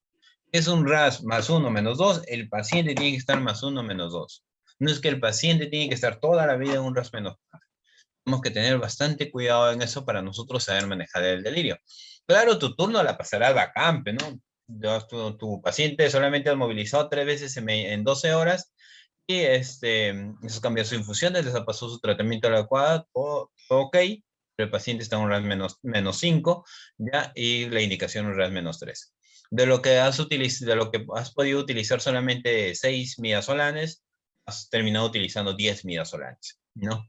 10 ampollas. Entonces, la diferencia es abismal. Ese paciente, bacán, en ese momento se ha estado disminuyendo la infección, ventilatoriamente ha estado muy bien acoplado, ¿ya? Pero no es la idea eso, la idea es que mantener una sedación adecuada para el paciente, para que el paciente pueda estar adecuadamente estable y no pueda presentar un delirio posterior. Ahora, eso es lo que causa con el familiar, ¿no? Aumento de impacto emocional, aumento de costos, cuidador permanente. O sea, ¿qué quiere decir? Que el familiar tiene que estar yendo todos los días al hospital para estar pendiente de su familiar, ¿no es cierto? Entonces, ¿pero qué es lo que va a causar el delirio en un personal de salud? ¿Ya? No que el personal de salud va a tener delirio, no. El paciente, ¿qué es lo que va a ocasionar? Va a ocasionar una sobrecarga laboral, definitivamente. Lo que vas a trabajar 5 días, terminas trabajando 12 días. Ya. Vas a ocasionar un estrés laboral. ¿Por qué? Porque si en caso que en tu 5º día no hay fentanilo y el familiar tiene que ir a comprar fentanilo y se te acaba tu fentanilo a las 10 de la mañana y el familiar trae fentanilo a las 4 de la tarde. No vas a estar feliz tú estás estresado porque no le estás administrando el fentanilo, el paciente está empezando a despertar, entonces todo es estrés. Ahora, ¿qué va a aumentar? Va a aumentar un riesgo de incidencias. O sea, no trajo el fentanilo, no trajo el becuronio y el paciente está pronado, y el paciente pronado sin becuronio tiende a despertar, a moverse y se desplaza el tubo. Vas a generar incidencias en el paciente. Entonces, esas incidencias van a terminar destrozando al personal de salud. Por eso, la gran mayoría de enfermeros que han estado pendientes, así en la pandemia, los colegas de cuidados intensivos que han estado aferrados en la pandemia, están ahorita con estrés laboral. La gran mayoría se siente cansado, la gran mayoría está agotado. Lo primero que quieren es salir de la rutina de cuidados intensivos, disfrutar en familia, ¿no? Entonces, por eso hay que tener en cuenta, o sea, mira, si nosotros no manejamos adecuadamente la sedación del paciente, ocasionamos todo esto. Problemas en la familia del paciente y problemas en el personal de salud. Ya tener bastante en cuenta eso. ¿Ya? El delirio. Vamos a enfocarnos. El delirio tiene un inicio agudo que va progresando durante el día. Estamos retirándole la sedación. Licenciado Kenneth, hoy día el paciente está ok, ya no hay cuadro de sepsis, ventilatoriamente tiene un PAFI de 150, está con una ventilación mecánica protectiva, ya no hay necesidad de sedación, licenciado, así que vamos a empezar a retirar la pseudoanalgesia del paciente más la relajación. Muy bien, doctor. Haga el doctor apaga y viene el clorpecurón y estaba en 10, lo apaga. Muy bien, ya seguimos trabajando. El paciente, y como ya no está relajado, empieza a despertar. Empieza a despertar. Es como si nosotros, como si se hubieran metido una celebración de Año Nuevo y como en dos años de pandemia atrás nadie celebró y se despierta con dolor de cabeza, con malestar, y el enfermero precavido todavía lo ha amarrado a las manos con sujeción mecánica, no con un tubo en la boca, con los ojos ardiendo porque no le lavaron la carita, o con sed, porque está con sedación y analgesia, y por lo general eso te produce un poco de sed, inquietud, o te despiertas y tienes ganas de hacer deposición, pero tienes miedo de hacer deposición, entonces por eso el delirio va a ir incrementando progresivamente. Por eso tú tienes que estar atento, tú como enfermero tienes que estar atento a que el paciente despierte. El paciente despertó, muy bien, vamos y le hicimos. Señor, buenos días, ¿cómo está? Usted se encuentra en la unidad de cuidados intensivos. Usted está mejorando óptimamente. Por favor, necesito su colaboración de usted para que podamos seguir trabajando adecuadamente. Si usted no me colabora, no vamos a avanzar adecuadamente, vamos a avanzar muy lentamente. Pero si usted me colabora, vamos a avanzar adecuadamente, vamos a lograr sacarle ese tubo que está en su boca.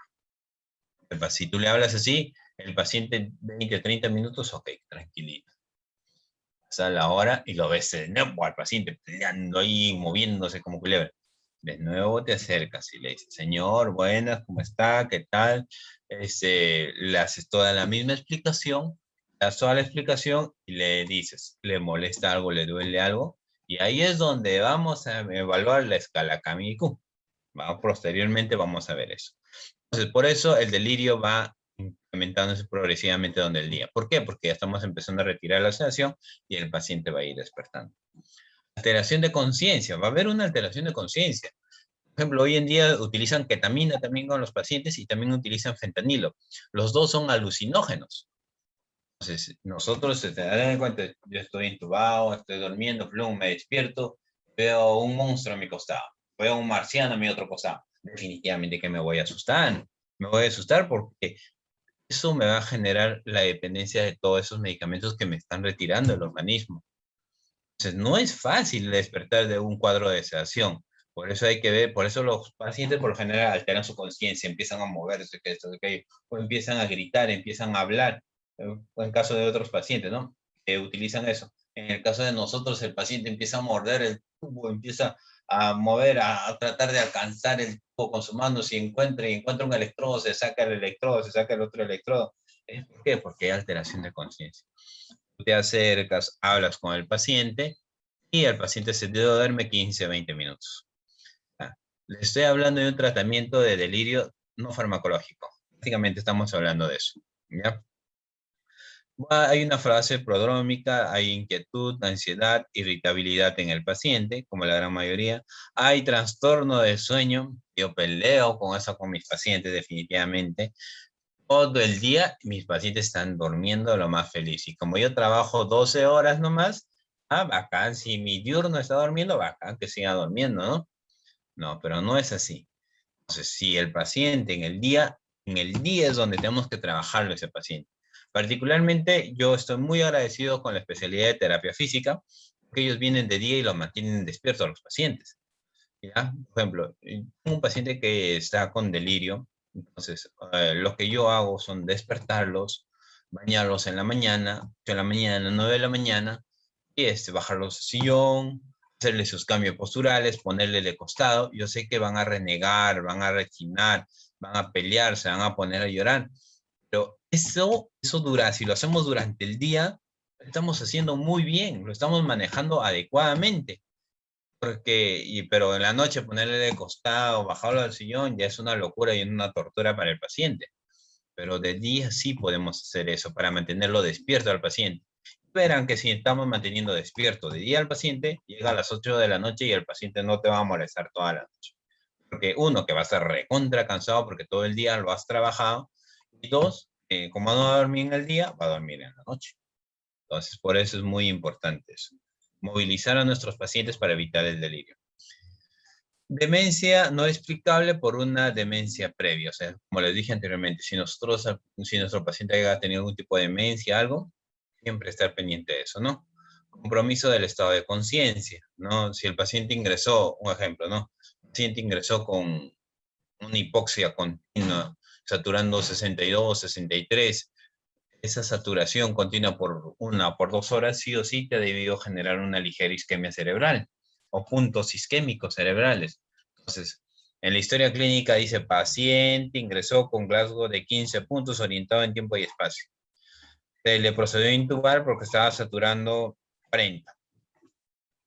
O sea, todo el cuadro del COVID, salía del cuadro del COVID, el paciente está ahí, lo despertamos, retiramos la sedación y el paciente no despierta. ¿Qué pasó con el paciente? ¿Por qué no despierta el paciente?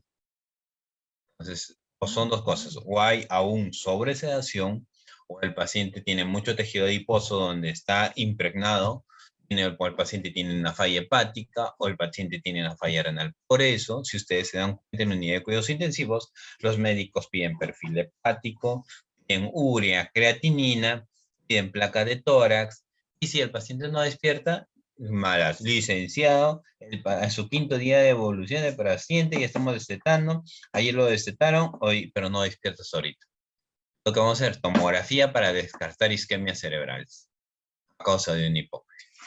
Vamos a tomografía, vemos que hay zonas isquémicas, entonces ese paciente no va a despertar adecuadamente, ese paciente va a despertar con Glasgow de 8, 9 más tubo.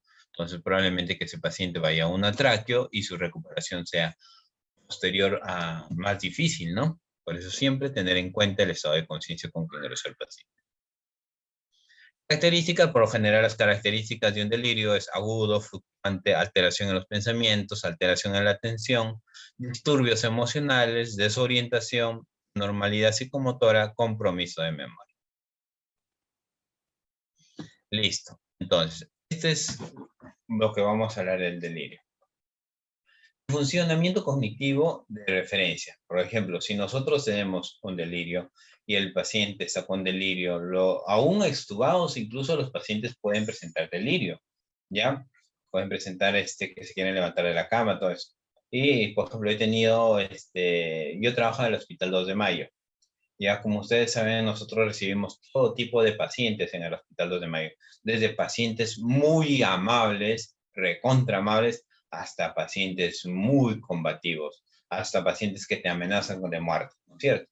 Entonces, nosotros nos damos cuenta, tenemos un paciente que el insulto y la agresión del paciente ya es algo mucho más grave, ¿no? Es un delirio hiperactivo. Entonces, nos dice el funcionamiento cognitivo de referencia. Nos dice que hay dos tipos de delirio hiperactivo y delirio hipoactivo. El delirio hiperactivo nos cataloga porque el paciente nos cataloga como intruso, nos dice que está confundido, hay deterioro cognitivo, no sabe quién es, no sabe qué hace ahí, ¿no? No coopera, inquieto, agitado, combativo. Ese es un delirio hiperactivo. Ahora, un delirio hipoactivo es cuando el paciente está retraído, confundido, deprimido, apático, tenue. Señor, ¿cómo está? Mira, y se duerme. Señor, ¿cómo está? Levanta la mano. Y levanta su mano así como sin ganas, ¿no? Y también hay un delirio de tipo mixto. El delirio de tipo mixto puede iniciar de forma hipoactiva y terminando en una forma hiperactiva, ¿no? O también puede hacer al revés, puede comenzar de una forma hiperactiva y terminando con un delirio hipoactivo, ¿no es cierto? Entonces, el delirio es según el estado emocional del paciente, puede ser un delirio persistente a la vez, como es un delirio mixto, ¿no? Y un delirio catatónico porque es un delirio que el paciente está siempre durmiendo. Listo. Entonces, el 80% de pacientes que ingresan a la unidad de cuidados intensivos, el 80% de esos pacientes tienen a hacer un delirio, ¿ya? Presentan un delirio esos tipos de pacientes. Lo que va a causar ese delirio va a causar un desplazamiento de dispositivos como retiro de tubo orotraqueal, retiro de catéter venoso central, retiro de sonda nasogástrica, retiro de catéter de alto flujo. Yo he tenido un familiar en la unidad de cuidados intensivos. Yo y mi otro colega siempre lo hemos estado manejando a familiar. Yo particularmente como un familiar bastante cercano a mí, le decía que mis compañeros que por favor lo manejaran ellos, ¿no? Que más o menos yo tenía un poco más de confianza. No es que desconfíe en mis demás compañeros, también confío bastante en mis demás compañeros. Pero siempre hay compañeros con los que puedes asumir, tener tienes mejor expectativa de ellos, ¿ya? Entonces, un día voy y le digo, ya está despertando, está tranquila, pero hay que manejarlo. Le tocó un poco de delirio, le reporté a mi colega.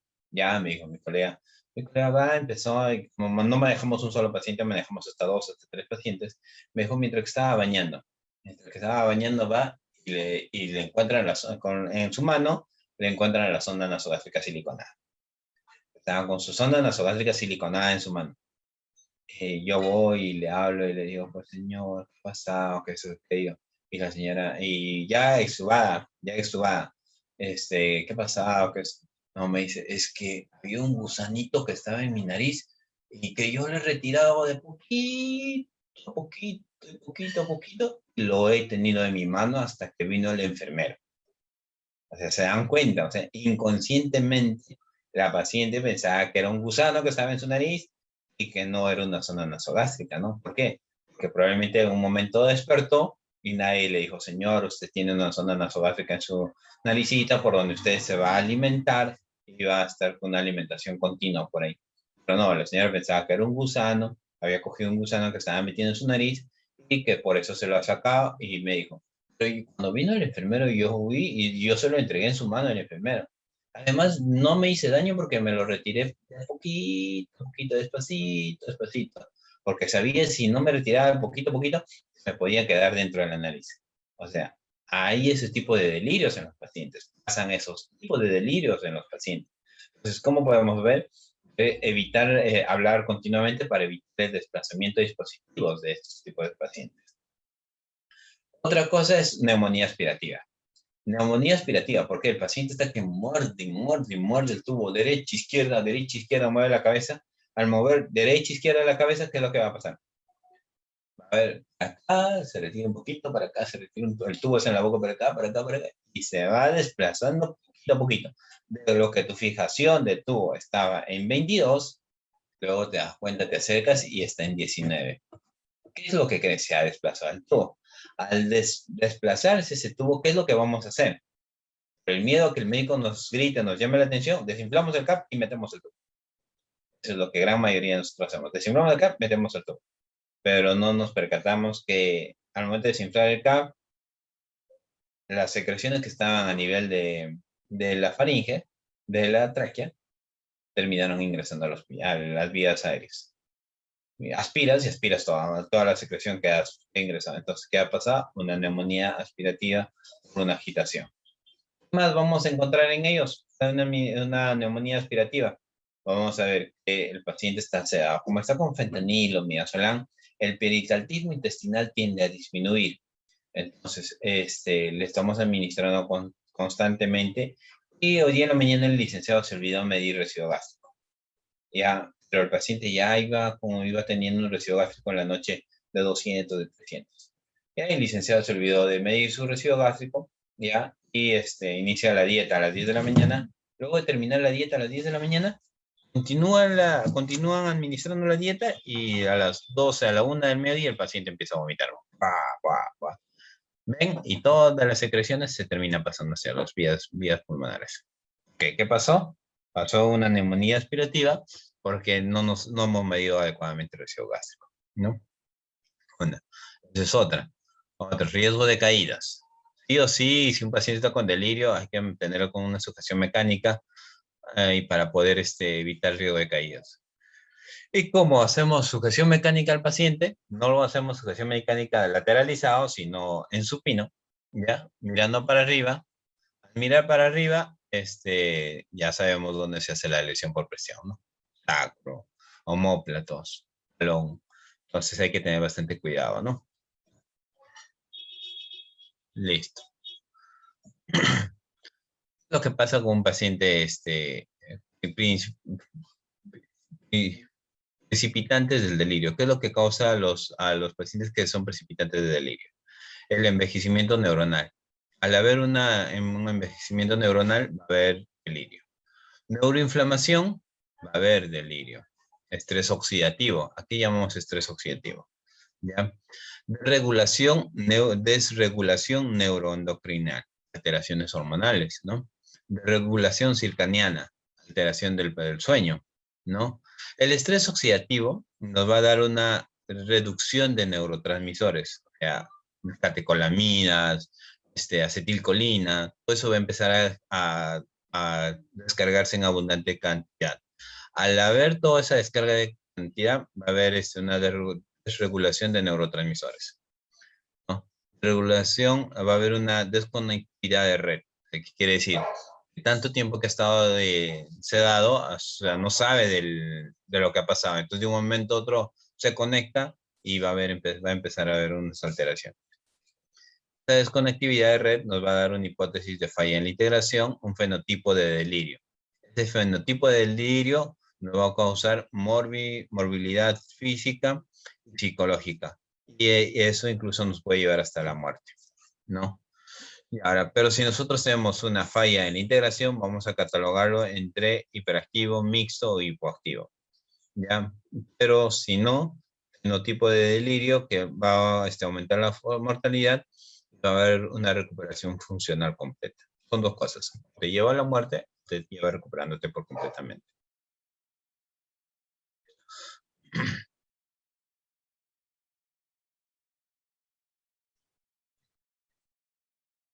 Mira. ¿Listo? Factores que causan el delirio, benzodiazepinas y el uso de alcohol, ¿ya? Deterioro funcional, inmovilidad y dependencia. La deshidratación, hasta un punto me estaba olvidando, ¿ves?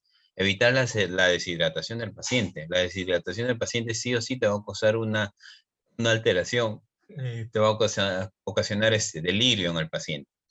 Enfermedad cerebrovascular, enfermedad terminales, uso de medicamentos mayor de 4 fármacos, o sea que puede ser fentanilo, midazolam, propofol, becuronio, ketamina, sí o sí te va a causar delirio, ¿no? Morbilidades como diabetes, hipertensión, ¿no? Personas mayores de 65 años, pero con predominio al sexo masculino que pueden causar mayor delirio. Demencia y fragilidad, ¿no? Son los factores que pueden conllevarte que predisponen a un delirio.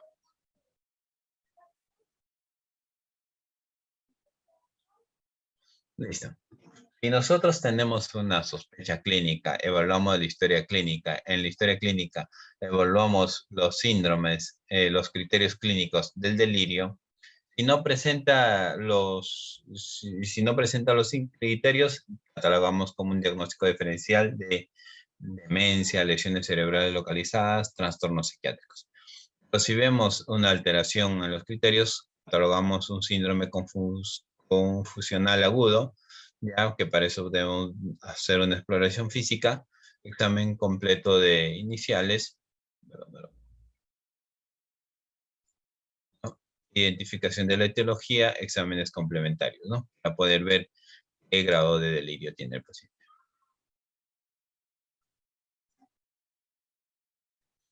Otros factores que conllevan a que predisponen al delirio. Primero, el dolor no controlado, sí o sí te va a corresponder un delirio. Hipoxia o hipercapnia también te va a conllevar un delirio. Retención urinaria y fecaloma también te va a ocasionar un delirio. Anemia también te ocasiona un delirio. Alteración hidroelectrolítica y metabólica también te ocasiona delirio. Sepsis y fiebre también hay delirio. Isquemia también te lleva delirio y dolor no controlado. Esos te conllevan a unos factores que te van a causar delirio. Por ejemplo, si el paciente ha sufrido una hipoxia, por ley que va a presentar delirio. Si el paciente ha estado anémico, por ley que va a ocasionar delirio. Si el paciente no hace una deposición por más de una semana, de ley que vas a tener delirio. Y si el paciente está febril, también vas a ocasionarte delirio. Factores de riesgo: demencia previa, bajo nivel de albúmina, polifarmacia, que es el uso de 4 medicamentos, elevación de urea y creatinina, ya que no hay forma de depurar los fármacos, ¿ya? Inmovilidad, sepsis. Vemos que salió un Apache mayor a 2, mayor de 75 años y desequilibrio electrolítico. Factores que predisponen a un delirio. Los factores que predisponen a un delirio son los siguientes: benzodiazepinas, como cuáles: diazepam, flurazepam, midazolam, alprazolam, son los medicamentos. Hipnópticos 2, hipnópticos Z, como el solpidem, opiáceos como morfina, amal, meperidina, fentanilo. Y otro más, que otro medicamento que puede ocasionar mayor delirio es la clorfenamina también.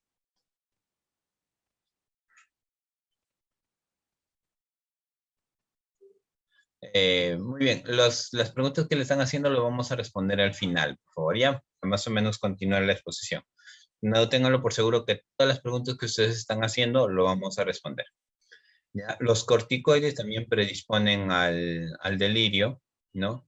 La otra cosa, que el paciente haya tenido antecedente consumidor de cocaína, de marihuana, de todos esos consumidores que sí o sí van a conllevar un delirio.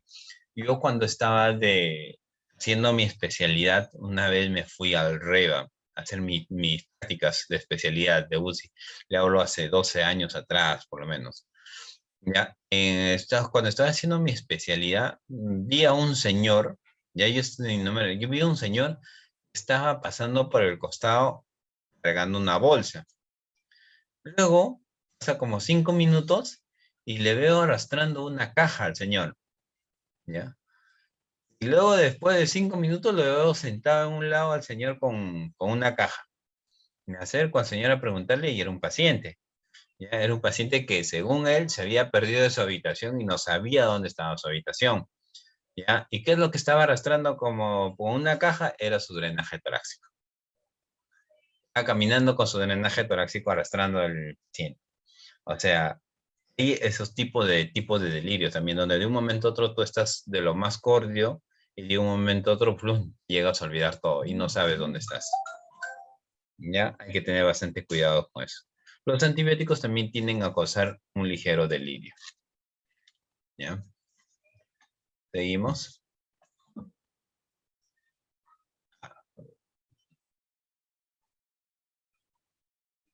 Listo.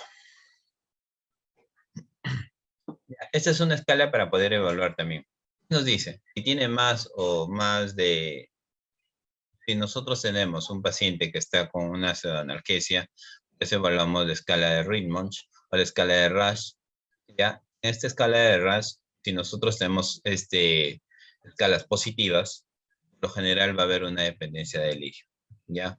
Si nosotros estamos con una sedación alta, estamos con una sedación de fentanilo y todavía lo vemos ansioso, agitado, intranquilo, por seguro que este paciente va a terminar haciendo un delirio. ¿Ya? Ese es un punto que creo que se recuerda. Criterios para el diagnóstico de delirio, según el DSM y 4. Primero, el trastorno de conciencia. Va a haber un trastorno de conciencia, disminución de la claridad con la que se percibe el medio. disminución de la capacidad para centrar y mantener o desviar la atención. O sea, si nosotros estamos hablando, por ejemplo, señor Kenneth, buenos días. El señor se levanta, te mira y te dice, buenos días. ¿Cómo se siente usted? El señor de nuevo te mira y se queda dormido. Entonces hay que ver que hay trastornos en la conciencia. Trastorno del conocimiento, ¿no? Trastorno del conocimiento. Señor, ¿cómo está? ¿Cómo se llama usted? ¿Usted se llama Jaime? Se llama Jaime, cierra los ojos. Cierra los ojos. ¿Sabe dónde está? ¿Estás en tu casa? Si estás en tu casa, cierra los ojos y cierra los ojos. O sea, hay trastorno del conocimiento, ¿ya? Entonces se desarrolla en un periodo de corto tiempo, habitualmente puede ser horas, días o hasta semanas, yo he visto. Y tiende a fluctuar a lo largo del día. O sea, en el día está tranquilo, pero en la tarde se pone inquieto. O en el día está inquieto y en la tarde está tranquilo. Hay evidencia que para el análisis, la progresión física y datos de laboratorios, el trastorno está causado por una condición médico general.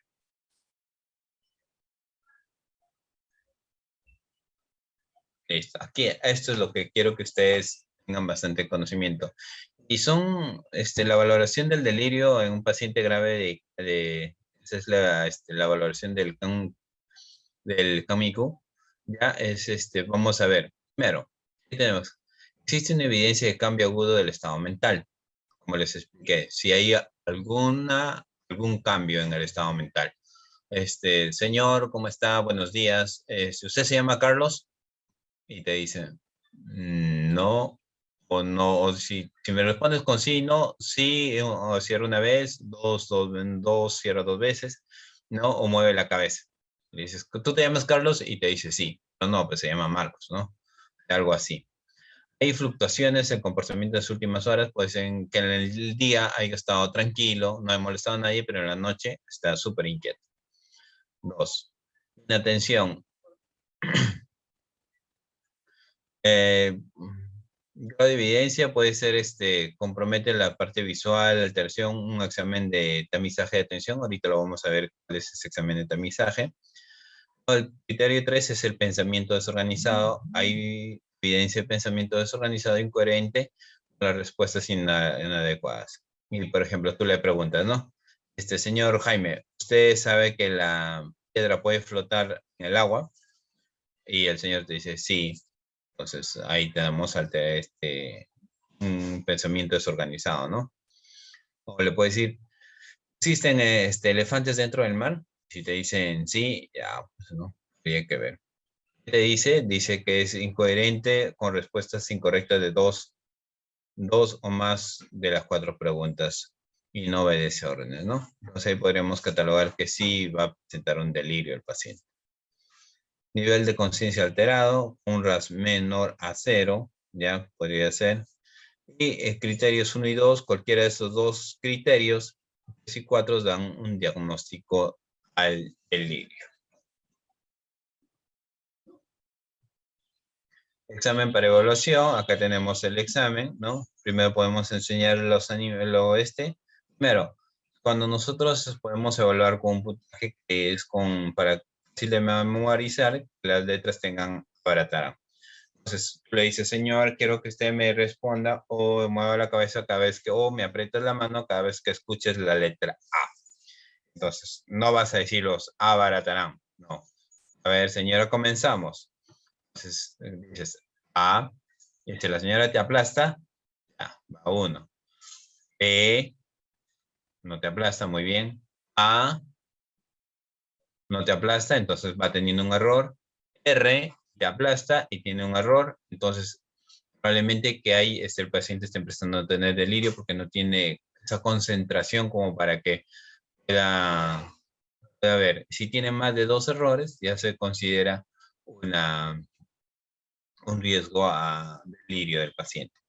Otro es con la imagen, ¿no? Si el paciente responde más de 2 imágenes, entonces está estable, pero si se confunde más de 2 imágenes, perdón, responde mayor de 2 imágenes con la respuesta adecuada, está bien.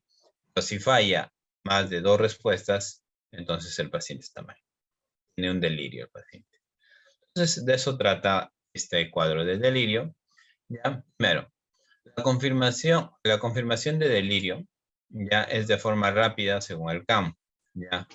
Primero, tenemos que evidenciar. Segundo, tiene que haber dispersión y inatención. Tercero, pensamiento desorganizado, ¿no? Si dentro de estos tres ítems, uno de cada uno se altera, se considera delirio. Ya, o del cuarto ítem, el cuarto se sale positivo, también se considera delirio. Aquí tenemos una diferencia entre delirio, demencia y depresión. ¿Ya? Por ejemplo, vamos a la aparición aguda en delirio. Luego, otro que nos interesa es alerta, si es hiperactivo, hipoactivo o mixto. Eso es lo que nos tiene que... Y si habla de forma incoherente, ¿no? Y su percepción es distorsionado o tiene cuadro de delirio. Listo. Entonces, acá vamos a qué es un delirio hipoactivo. Un delirio hipoactivo es, por lo general, presenta somnolencia, letargo, enfermedad metabólica, se confunde con la depresión. Del 20 al 70% son causados por sedantes o alteraciones metabólicas. Hiperactivo, más atribuido a medicamentos, agitación psicomotora, disminuido por el sistema GABA, se confunde con la ansiedad o con psicosis. 15 a 20% de abstinencia a fármacos. Mixto es el más común, es fluctuante y se combina, y a veces combina antes. O sea, primero puede ser hiperactivo, luego se puede ser hipoactivo, o primero hipoactivo y luego hiperactivo. A ver, esto es muy importante. Esto es muy importante que lo debemos de saber.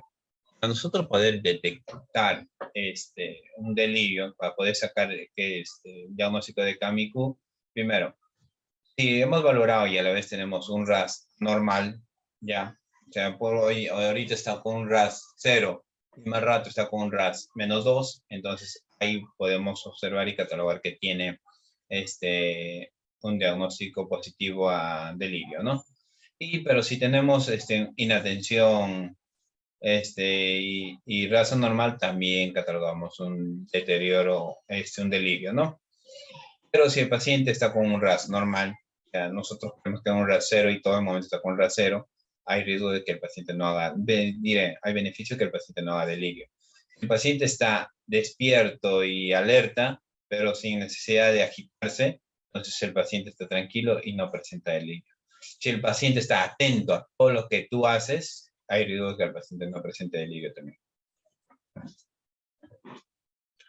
Manejo de delirio, hay dos tipos de manejos. Manejo farmacológico, que es buscar estrategias, medicamentos que nos pueden ayudar a disminuir el delirio. No farmacológico es que nos pueda administrar, por ejemplo, de forma de darles orientación psicológica, no administrar bolos de sedantes, no realizar sujeción mecánica.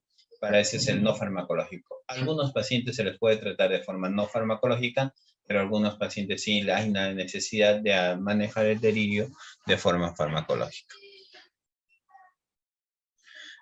Bueno, estas son las preguntas de percepción y con eso estaríamos terminando la parte de delirio en nuestro caso de hoy, ¿no?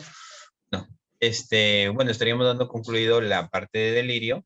No sé si tendrán algunas preguntas para poder resolverlas.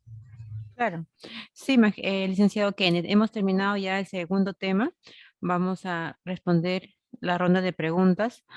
Aquí el licenciado García Díaz nos dice, si el despertar del paciente es hiperactivo total, ¿se puede volver a sedar?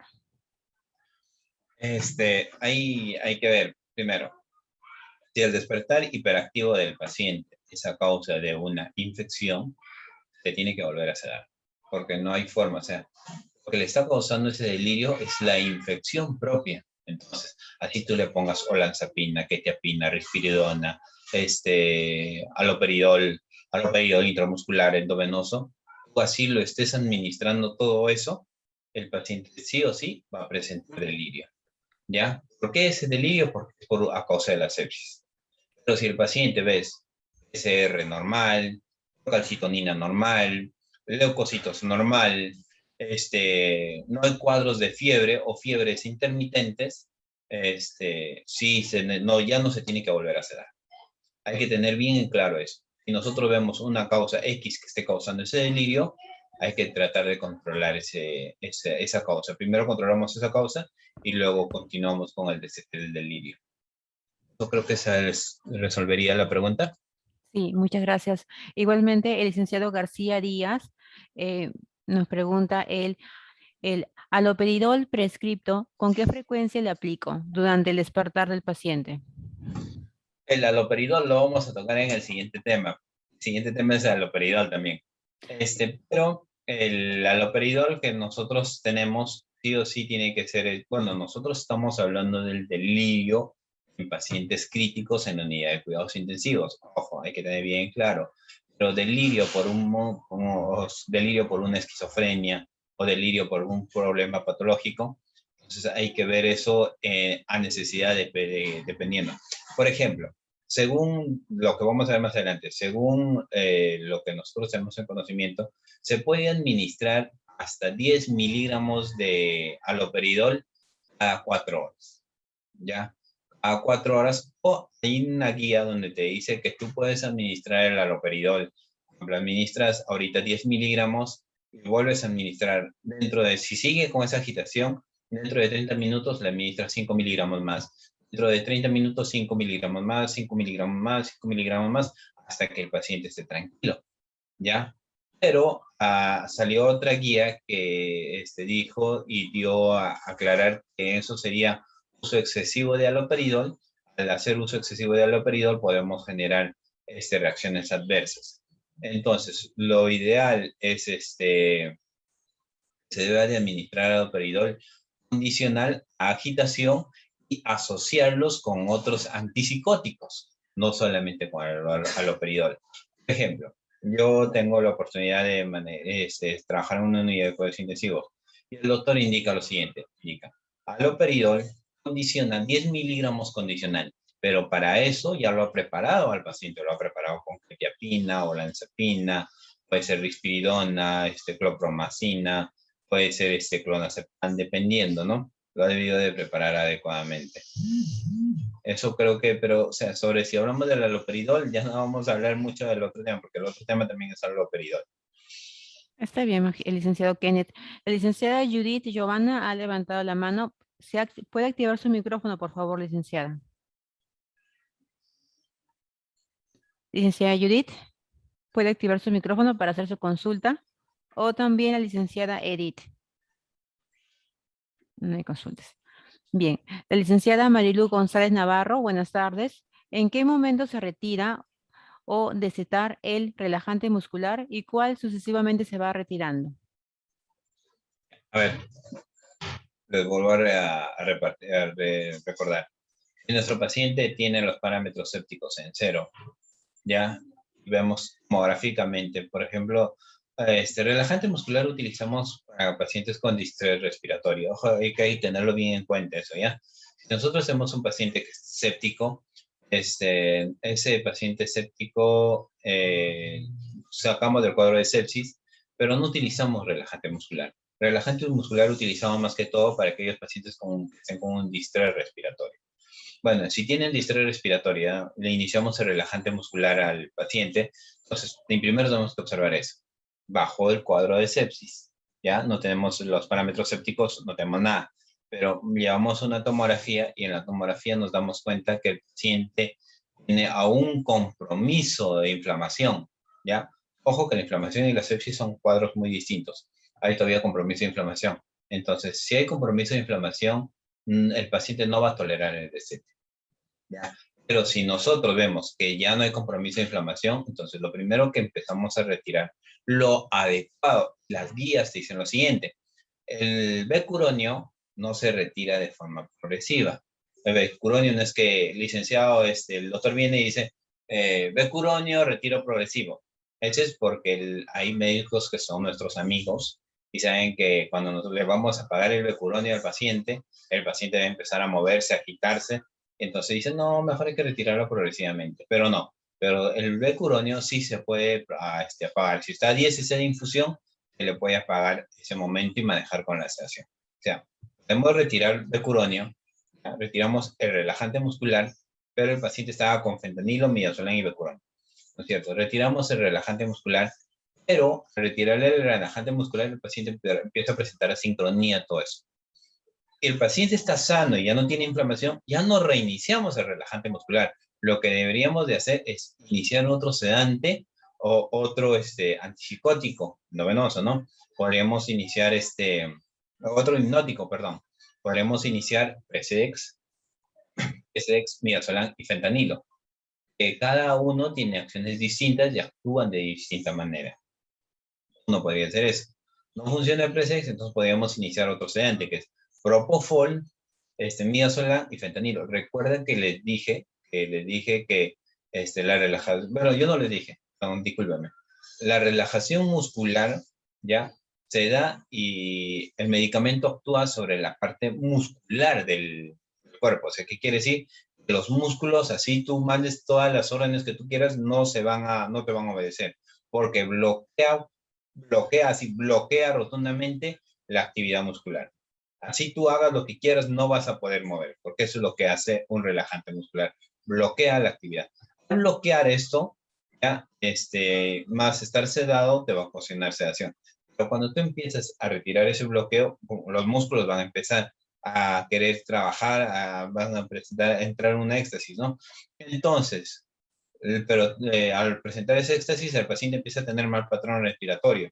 Entonces, algunos médicos que por lo general no paran en la unidad, te dicen, ya, realiza el becuronio, ya, o pásale bolos de becuronio, así te dicen.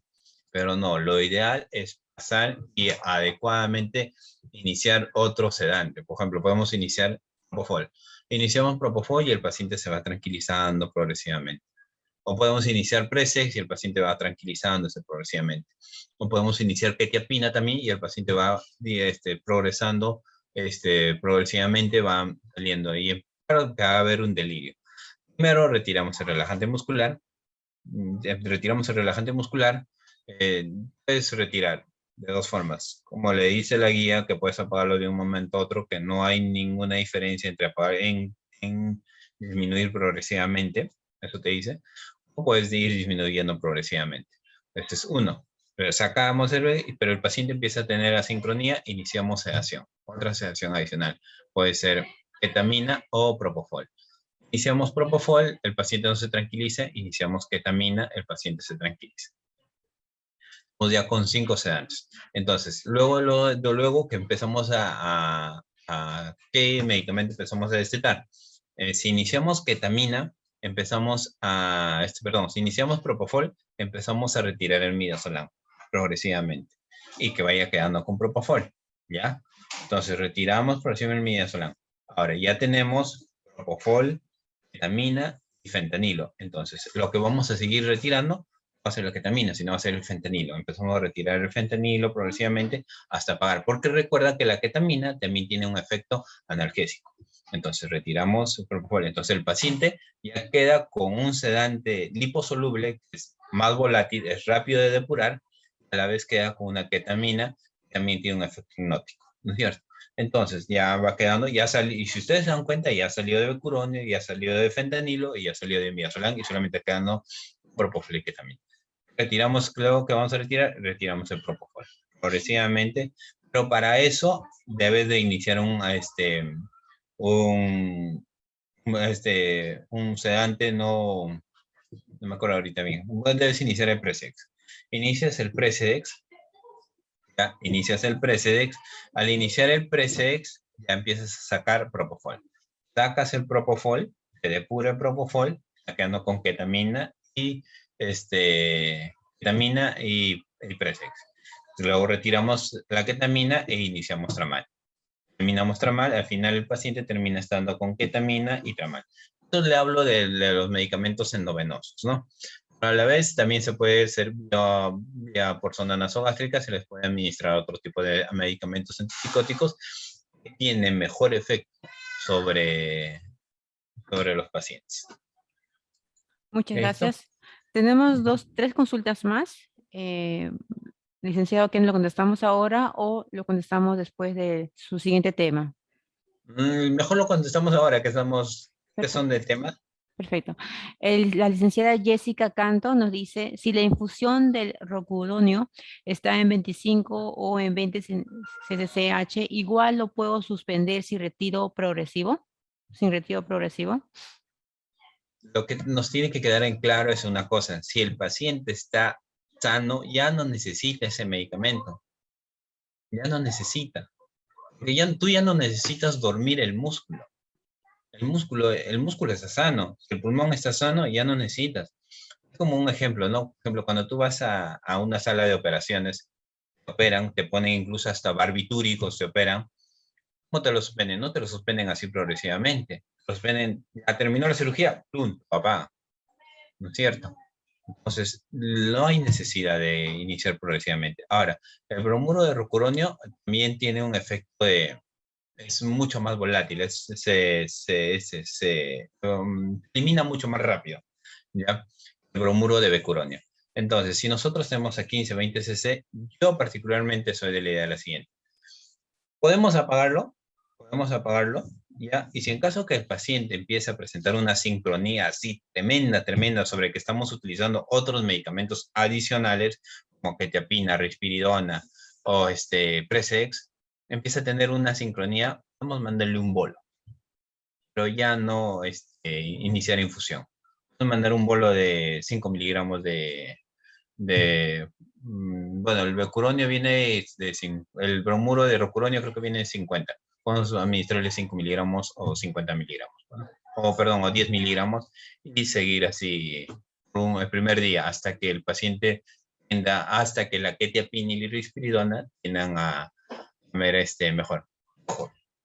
Muchas Ojo. gracias. Hay Sí. fiebre por retiro de sedación también. Fiebre por delirio. El paciente está tan excitado, el paciente con mucha sobrecarga, que el cuerpo empieza a sobrecalentarse y aparece una temperatura de 37, 37,5. Si bajamos esa fiebre, si bajamos esa temperatura, el paciente se tranquiliza. Bien teniendo en cuenta eso. Sí, señorita. Gracias, licenciado Kenneth. Una pregunta más del licenciado Johan. ¿Los antipsicóticos en qué momento se debe iniciar en el proceso de destete? Johan, no te pierdas la próxima clase, que la próxima clase es puro antipsicóticos. Vamos a hablar de la quetiapina, haloperidol y risperidona. ¿Cómo, cuándo, por qué? Lo vamos a iniciar, lo hacemos en la siguiente exposición. Perfecto, licenciada. Entonces, ya no hay más consultas, podemos continuar con la siguiente exposición. Ya. ¿Me das un Descanso. minutito para tomarme un vasito de agua? Sí, por Está favor. bien, está bien. Entonces vamos a darnos un descanso de 5 minutos, ¿le parece? A la Ok. 1:05 continuamos. Sí, por favor. Gracias. Listo.